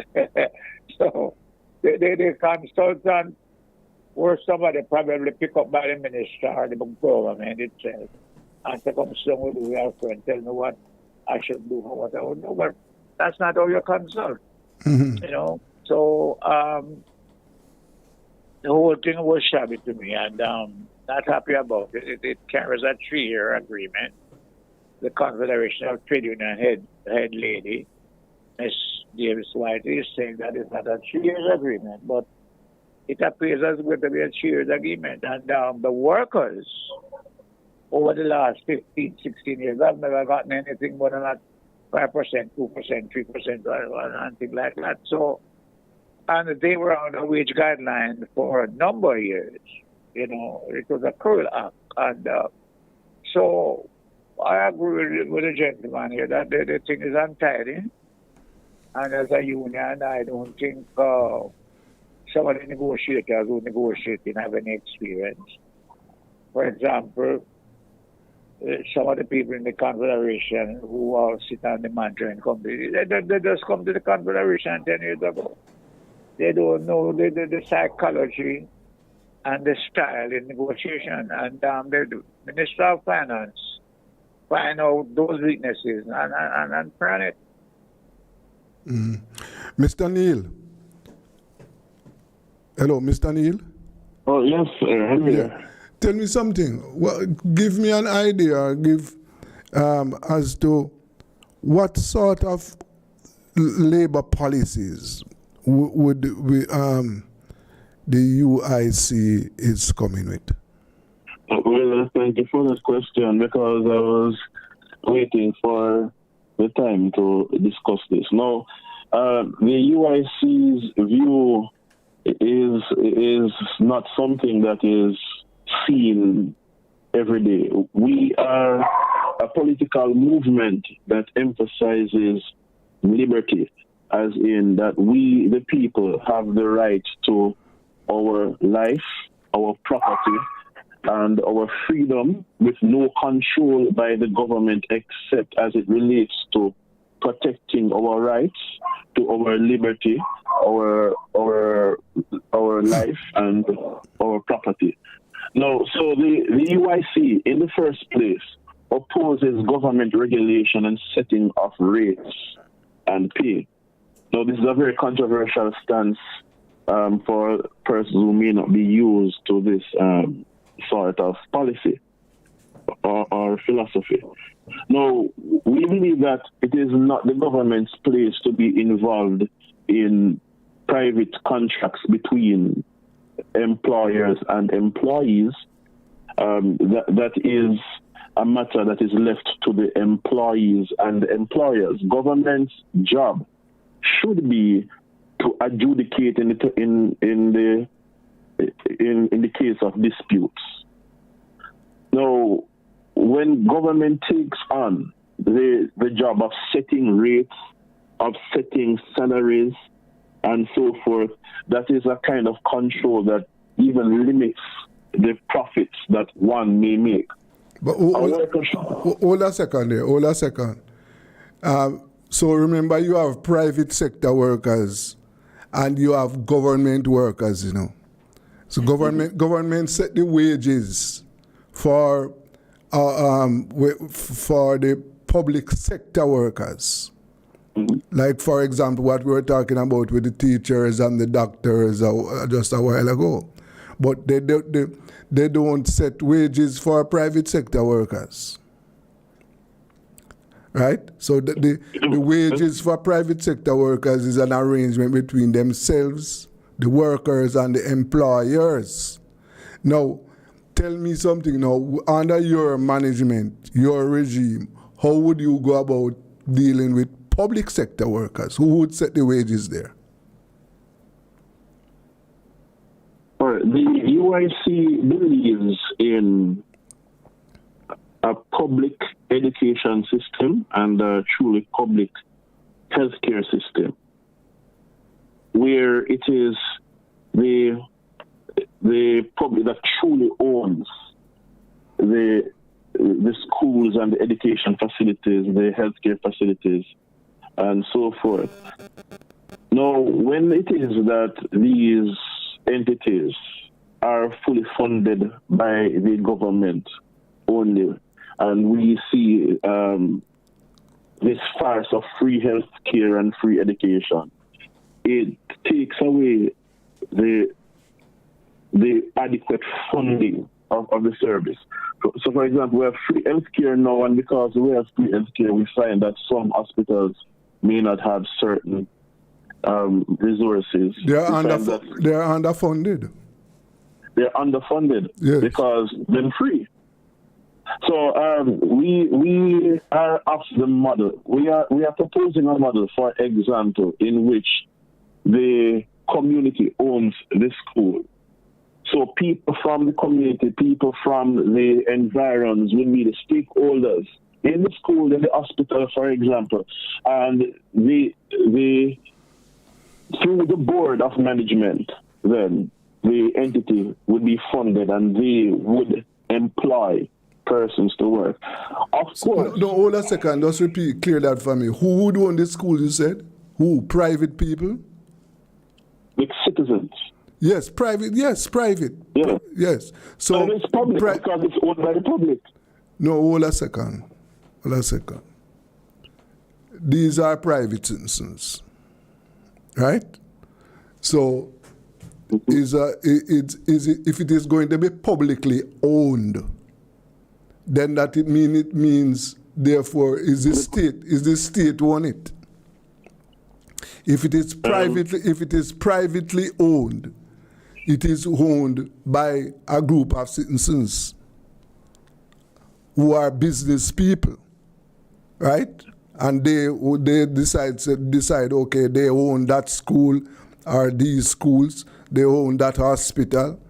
Now, what I want... even the students themselves would have a stake in the education entity, for example, so that when they would have graduated, they would be able to claim their stake. Now, I can understand the point of view that a service is public if it's owned by the state. That comes from a kind of socialist mindset, but it is... it's not really true. It may be true in paper. For example, the government own the lands down Lloydersville. So therefore, it's publicly owned, right? Yes. No, if the land was publicly owned and the public, members of the public settle on the land, and there is a huge majority of the public who are willing to buy the lands and live there, then the government will not have the call to eject them off the land because it's publicly owned. But we see where the government acts as a private entity in many ways. Now, the government, by right, the government manages on behalf of the public, but that is not reality. It doesn't work that way in reality. In your model, who is going to own the school? That is, who is going to manage and own the schools? That's the point I'm trying to make. You don't have a. It can't be the entire. Explain the ownership structure. Explaining. Yes. All right. So the schools will be run and managed. Just focusing on the schools for now, then we can go to other ones. Maybe run and managed by the general public. No, it will be run for profit. So as I said, business persons, but every citizen who wants to, who would have gone through a certain course in management that is hosted by the government, would be able to have a share in the schools, and then the government would regulate and ensure that the school is run according to certain principles. Yes. So you still haven't answered my question about your. I want to get on behalf of my listeners and viewers. I want to get an idea of what your labor policy is going to be. In other words, for example, what will be the role of trade unions under your government? Oh, the trade unions would have the role that they have now. Workers would have the option of being a member of a trade union or not. It's really up to them, and the trade unions would lobby on behalf of those who would have signed up to become members. Yes.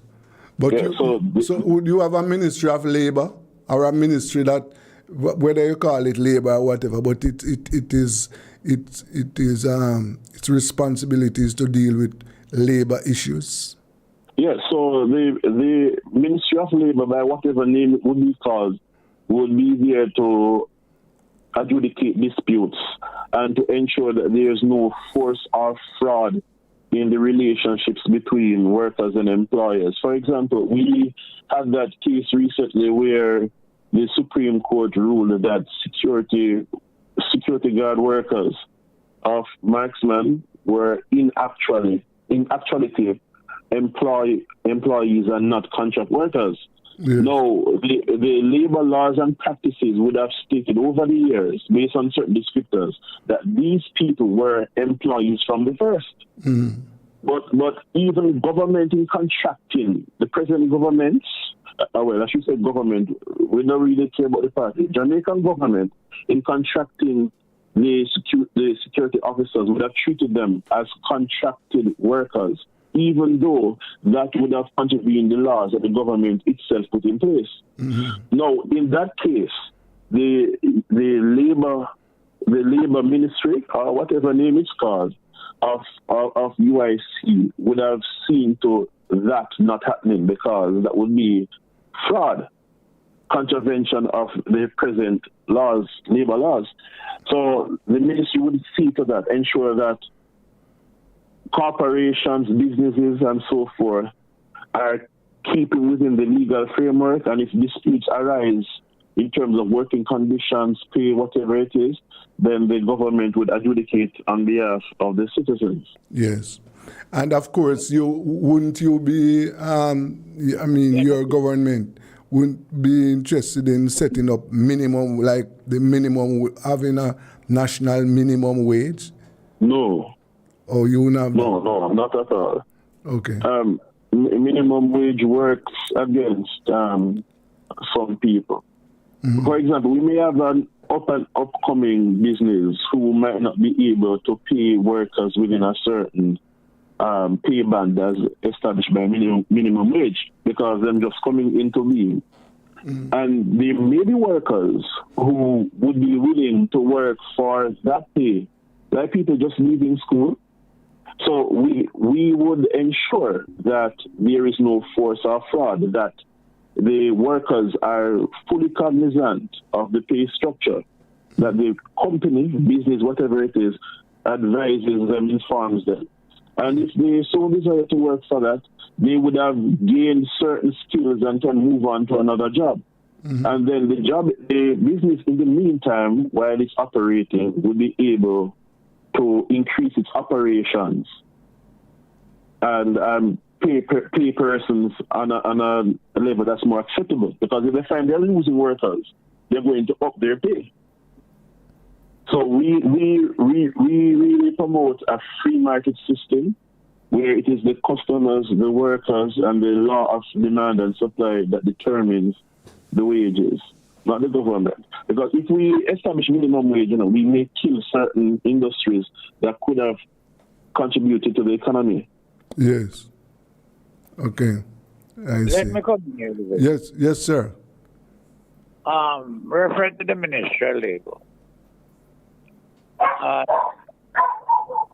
Are you hearing me? Yes, sir, we are hearing you. Reference to the Ministry of Labor. I just think that ministry can do much more to enhance the benefits of workers. For example, in the labor law, it says that a worker is one who works for another, each time, part-time, full-time, hourly rate, or under a contract of employment, no matter how you describe the contract. Now the Ministry of Labor have all these books. They know it. Most employers don't know it. Why not publish these things, send them out? Why not put them out in the Gazette? Why not improve on the communication?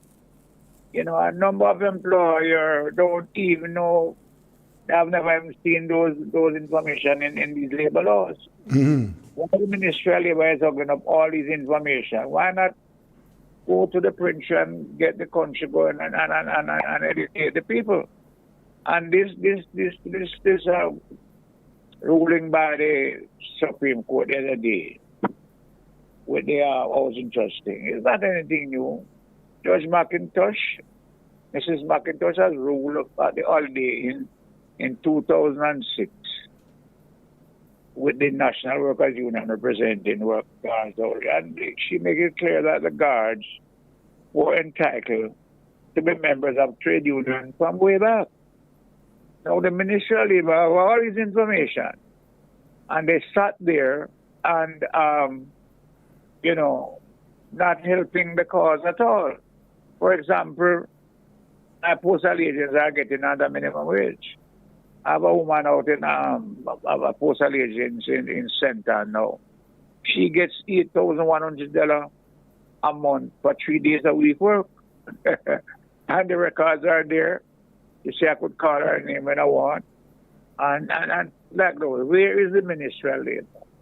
We have girls working in the cash pot place. So they just sat there.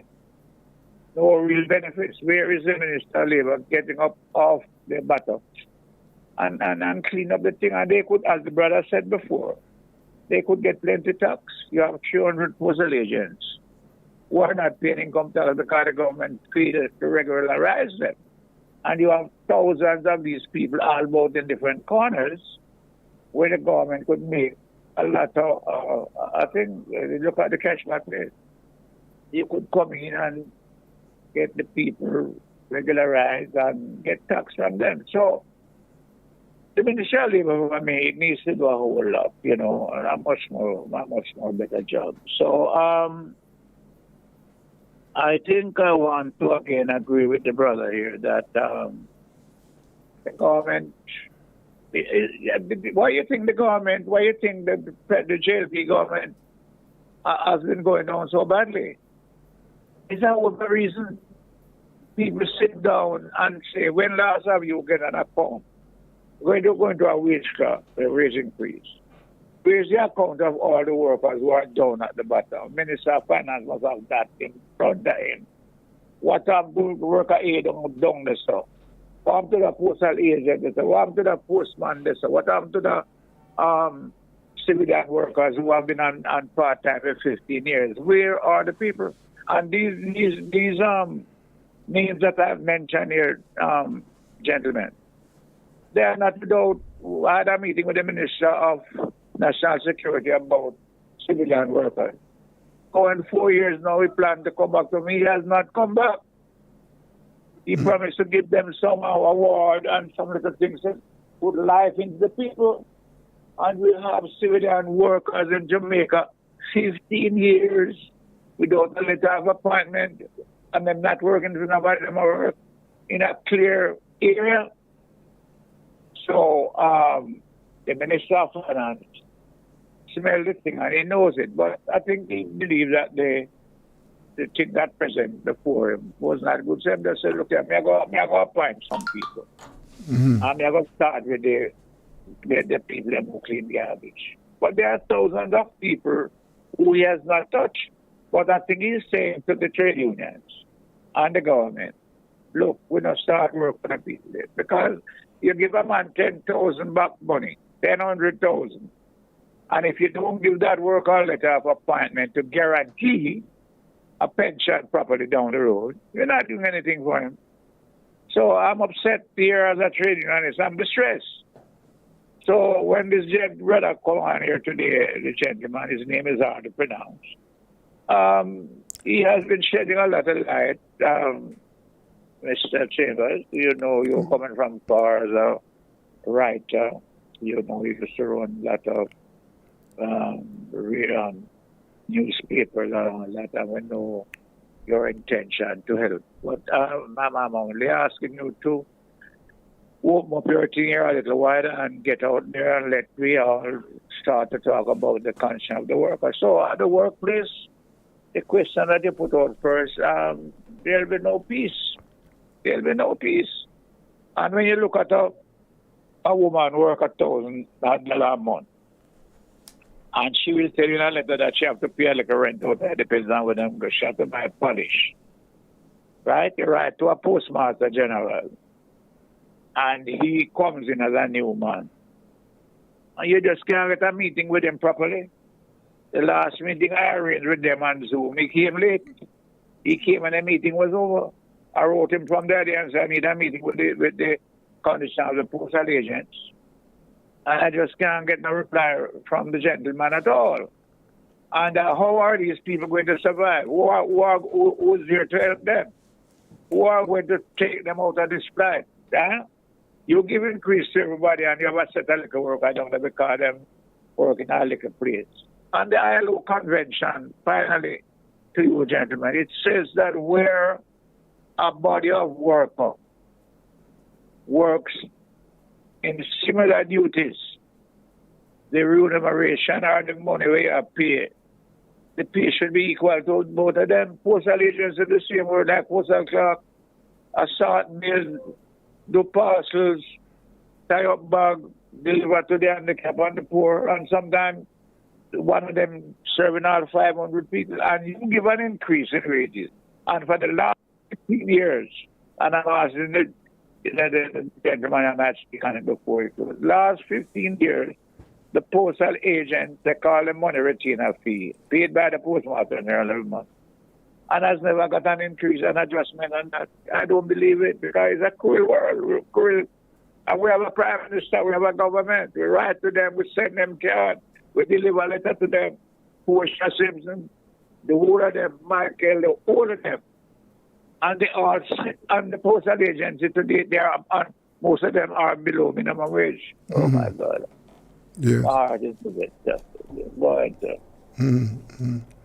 Mr. Chase, I keep mixing up your name, Mr. Neil. Yes, it's Chase Neil. So first name Chase, last name Neil. Yes. Yes. Yes.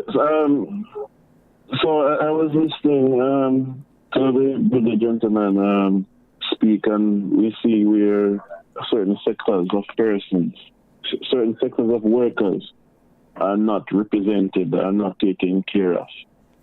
And that will happen with the present structure that we have, especially with a governance structure that is not designed to be efficient. And this is when we continue to support a colonial method of governance, which is what obtains with both parties. They are organized under a colonial governance system. And we know colonizers are really about the benefit of the man at the top, the people at the top. Yes. If we continue to operate on this framework, then we will always have persons who are not being accounted for.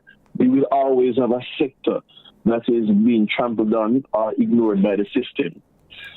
Which is why we say that instead of the government setting the wage bands for people, which means that they can never ever get paid above that band that's set by the government. What we need to have happen is that employees negotiate with their employer, whether it's government or not, about what they'll be paid. Of course, as was into that, if there is a certain band of payment already, you won't expect the employer to go above that. So if everybody within this field is taking this certain range of pay, you know, that is really crazy to think they go significantly above. But workers should be given the choice, instead of it being taken away from them, to lobby for what they deserve, they should be paid within a certain framework, and then they must put out the work to really match what they asked. Yes. So that is our viewpoint, that nobody is supposed to be setting the salary or pay for anybody. They can negotiate, and then at the end of negotiation, then we move forward. Yes. Well, the people who then fail to address and to give money, what are they going to do with them? What do they call them? Because they are saying that the postal agency is not working, and they're not entitled to benefits. And I do understand that the Ministry of Labour must now get up who's a worker. Because the postal agent fits the definition of a worker. The guys in the police department is near from one step paper and not appointed. He fits the definition of a worker, because worker is one who works for another, piece time, part-time, all the way. The Ministry of Labour must now get up and start sending out these documents island wide to every employer. Gentlemen, do you agree with that? I'm glad you raised that, sir, because, as you said, a lot of information is being hidden. Yes, these acts are on the Ministry of Labour's website as to, but then how many persons will read an act and understand it? So the information needs to be spread amongst the population, needs to be segregated so that workers understand what it is. Because this is the definition of worker in the Labour Relations and Industrial Dispute Act. Yeah. Worker means an individual who has entered into or works or normally worked under a contract, however described, in circumstances where that individual works under the direction, supervision, and control of the employer regarding hours of work. So based on the act that the Ministry of Labour operates under, one of the acts it operates under, the postal agency employees are workers. Of course. Yes. And people need to know this information. Yeah. Just as the government, when they wanted to push forward that treatment in 2020 to 2022, the experimental drug, they'll use every means and avenue to get the people to go and get the injection. In the same way, use every means and avenue for workers and citizens to know their rights. Yes. So when I look at the industry and the hotel industry, and one minister I would like to commend. He makes sure that he go to an insurance company, the minister himself, and take out an insurance from Red Cap right down. It don't matter what the insurance cover. Now, what I'm saying is if every minister, the Postmaster General, for example, would get up and say, look, let me do something like this. Let me go to the Ministry of Finance. Because there's man, that Sam Stewart who died as former Postmaster General. He would call me years ago and say, James, the postal agency is down. They want an adjustment. Let's go to the Ministry of Finance. I would run up there and call some big guy and we sit down. And in less than a week or two, some adjustment is made for these people. Mm-hmm. Now, we have nobody coming out like the Minister of Tourism did. And make sure and talk it loud to everybody know. Say, look, I'm getting some insurance for the workers. So what happened to the rest of the minister? What happened to the Minister of National Security? To say, look, I have 600 workers, they're on part-time for 6 years, 20 years, 30 years. What can I do as a minister? They are not doing anything. Because Chang's supposed to come back to me to have a meeting to finalize some things and the same civilian workers. And 4 years have elapsed and the minister won't turn up. Yes. So where are we going in this country now? So James, are you going back to these ministers this year?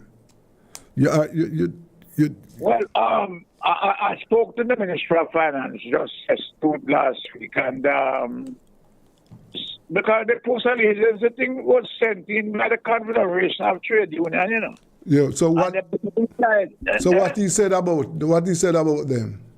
There's no word, no answer from nobody about them. I am now trying to find a way to get the Minister of Finance to meet with me to sit down and see what we can do to help the poor people.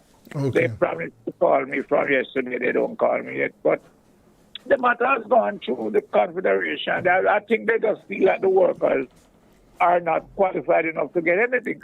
In the postal agency document that they give them, they said they are not government workers, they are not entitled to nothing. And at the same time, they would give them 1 week casual leave if they have to go anywhere or somebody has to go for them for a week or two. So while you say you disclaim the worker, you're still in the agreement to give them some time off to go look about their business. So we need a shake-up from the Minister of Labor, and we need to change the Minister of Labor, the Permanent Secretary, the all of them, because they come. I'm look, madam, there's one, I'm here long over some years. Gentlemen, sorry, we have come to the end of the time that we have for this program. Yes, so let us say to be continued. We will continue this discussion. This is not a one-off. This platform is here to discuss these issues, So I'm sure we'll talk again. I want to thank you very much, Mr. James Francis. That gentleman who came on with us. You mean Mr. Chase Neal, Mr. Neal. Yes. Want to thank you, Mr. Francis. Yes. Want to thank you. Thank you both gentlemen.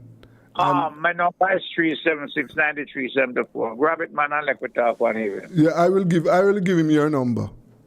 Okay? Yes. Oh, sorry about that. All right, gentlemen, take care. Thank you very much, gentlemen. Yes, that was workers' time, and there's so much to discuss on workers' time. Now, until next week, we will have another version of our program that deals with issues at the workplace. Let us take a break.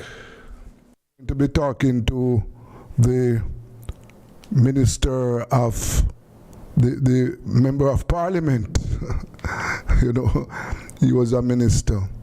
The Member of Parliament for Western St. Thomas, Mr. James Robertson.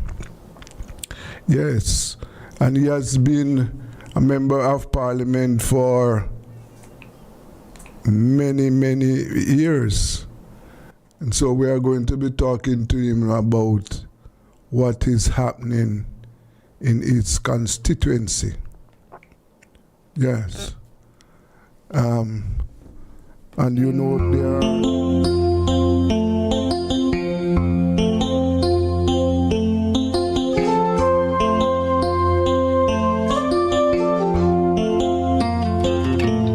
the rebel in me can touch the rebel in you, and the rebel in you can touch the rebel in me, and the rebels we be is gonna set us free.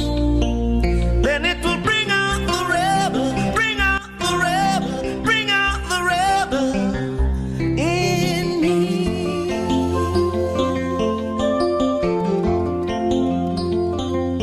If the lover in you can touch the lover in me, and the lover in me can touch the lover in you, and the lovers we be will bring sweet harmony. Then it will bring out the love, bring out the love, bring out all the love in me.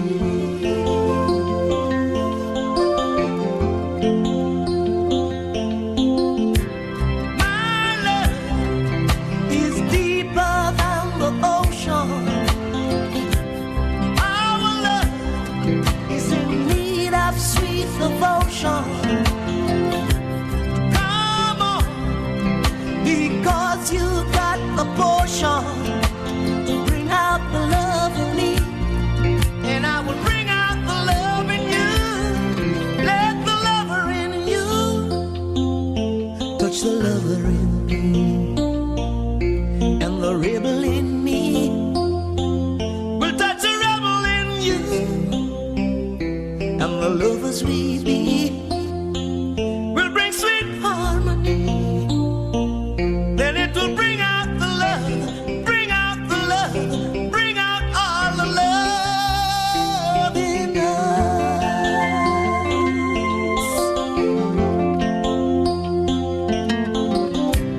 My love is deeper than the ocean. Our love is in need of sweet devotion. Come on, because you got the notion to bring out the love in me, and I will bring out the love in you. Let the rebel in me touch the rebel in you, and the rebel in you will touch the rebel in me, and the lovers we be will bring sweet harmony. Then it will bring out the love, bring out the love, bring out all the love in us. Bring out the love. Said I wanna bring out the love. Bring out the love. Said I wanna bring out the love. Bring out the love. Bring out the love. Bring out all the love.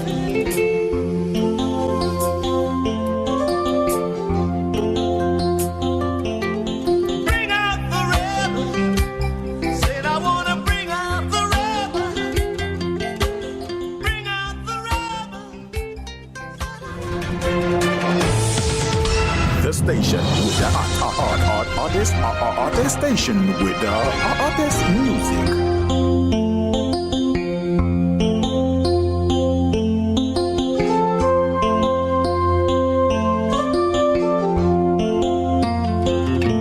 If the rebel in me can touch the rebel in you, and the rebel in you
depths of ocean.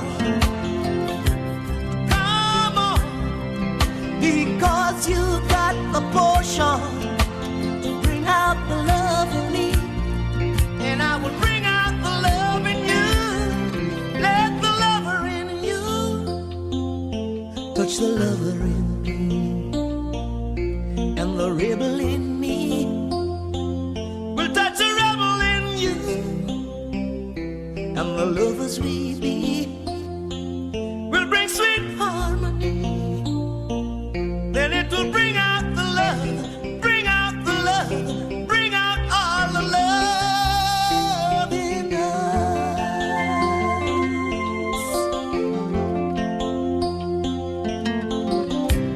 My love is deeper than the ocean. Our love is in need of sweet devotion. Come on, because you got the notion to bring out the love in me, and I will bring out the love in you. Let the rebel in me touch the rebel in you, and the rebel in you will touch the rebel in me, and the lovers we be will bring sweet harmony. Then it will bring out the love, bring out the love, bring out all the love in us. Bring out the love. Said I want to bring out the love. Bring out the love. Said I want to bring out the love. Bring out the love. Bring out the love. Bring out all the love.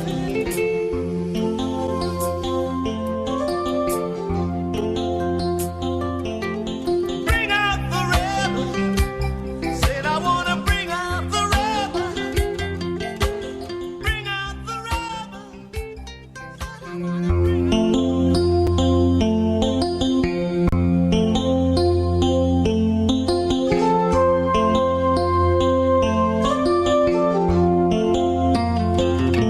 If the rebel in me can touch the rebel in you, Can't even walk without you holding my hand. I thought number one would surely be me. I thought I could be what I wanted to be. I thought of myself as a mighty big man, but I can't even walk without you holding my hand. Thank you, Jesus. Can't even walk without you holding my hand. Oh, Lord. Mountains too high and the valley is too wide. Down on my knees, I've learned to stay. That I can't even walk without you holding my hand. Help me, Jesus. Yeah. Oh, Lord, yeah. Ooh-wee. Oh, yeah. I thank God I made Jesus my one and all. From now on this day, I'm surely gonna call. And if I don't trust it, I'd be less than a man.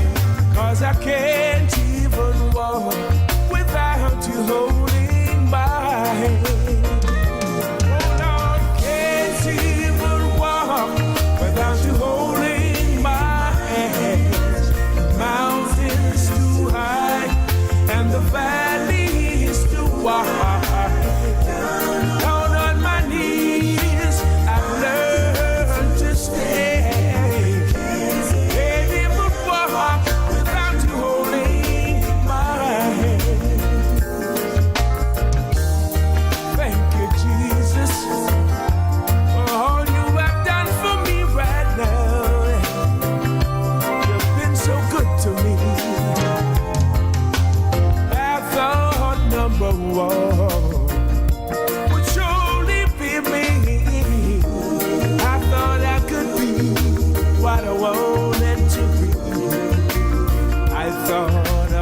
myself as a mighty big man, but I can't even walk without you holding my hand.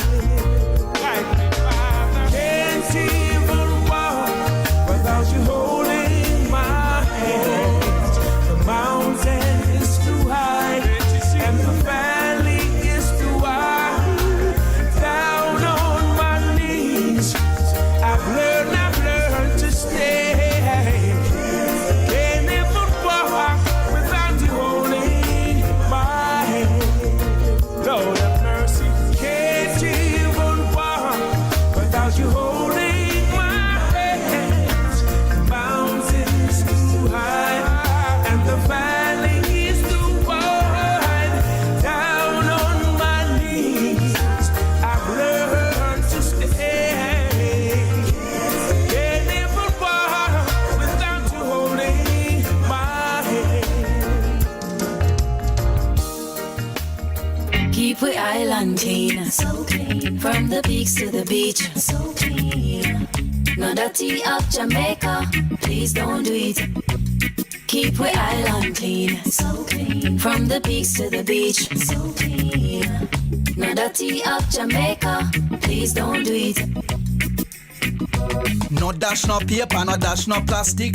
Dispose your garbage responsibly. No know how to recycle, learn it quick. And if you drop it, better pick up every piece of it. Plastics last forever, don't forget the bits. Cause when them touch the street, them end up in the sea. Collect pan the reef where they fish them feed. And when you want seafood, I eat your Keep we eat. island clean, so clean. From the peaks to the beach, so clean. No dirty of Jamaica, please don't do it. No dirty of Jamaica, no dirty of Jamaica, no dirty of Jamaica, no dirty of Jamaica. I just got me a deal there.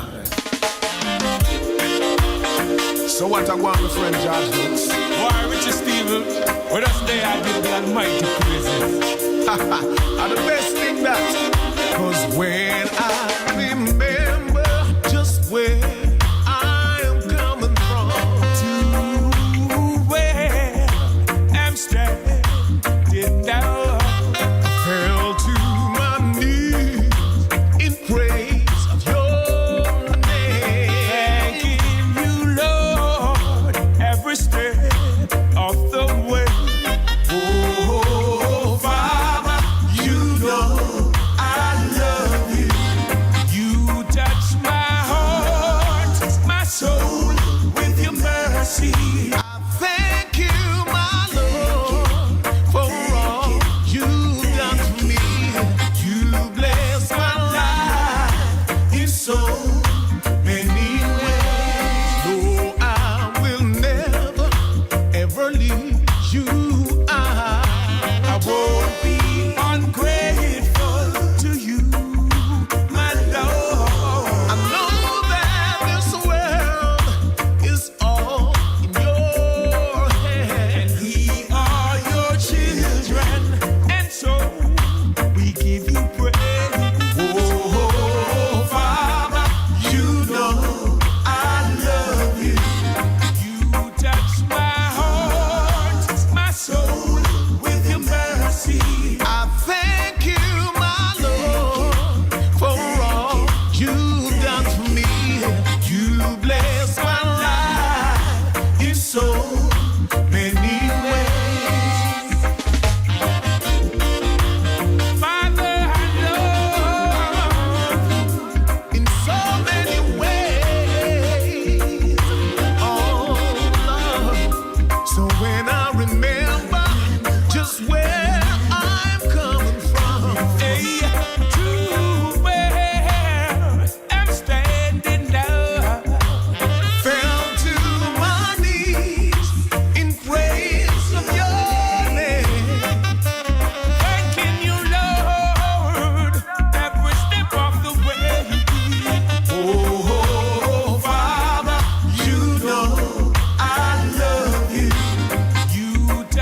Adults to 30 minutes activity daily. Love your body, treat your body right. Vegetables, make sure you eat plenty. Children do 60 minutes activity daily.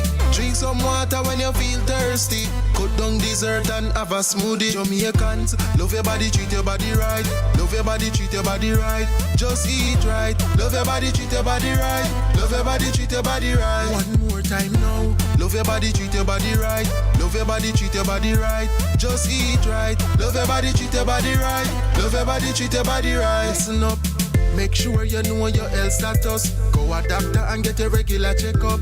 Chronic disease can slowly creep up. We can lower the risk and live up if we just eat right and get moving. Jumping, running, dancing or skipping. Change the children, them lazy habit. Make them play out the door and put down the tablet. Jamaicans, love your body, treat your body right. Love your body, treat your body right. Just eat right. Love your body, treat your body right. Love your body, treat your body right. Jamaica, get moving. Love your body, treat your body right. Love your body, treat your body right. Just eat right. Love your body, treat your body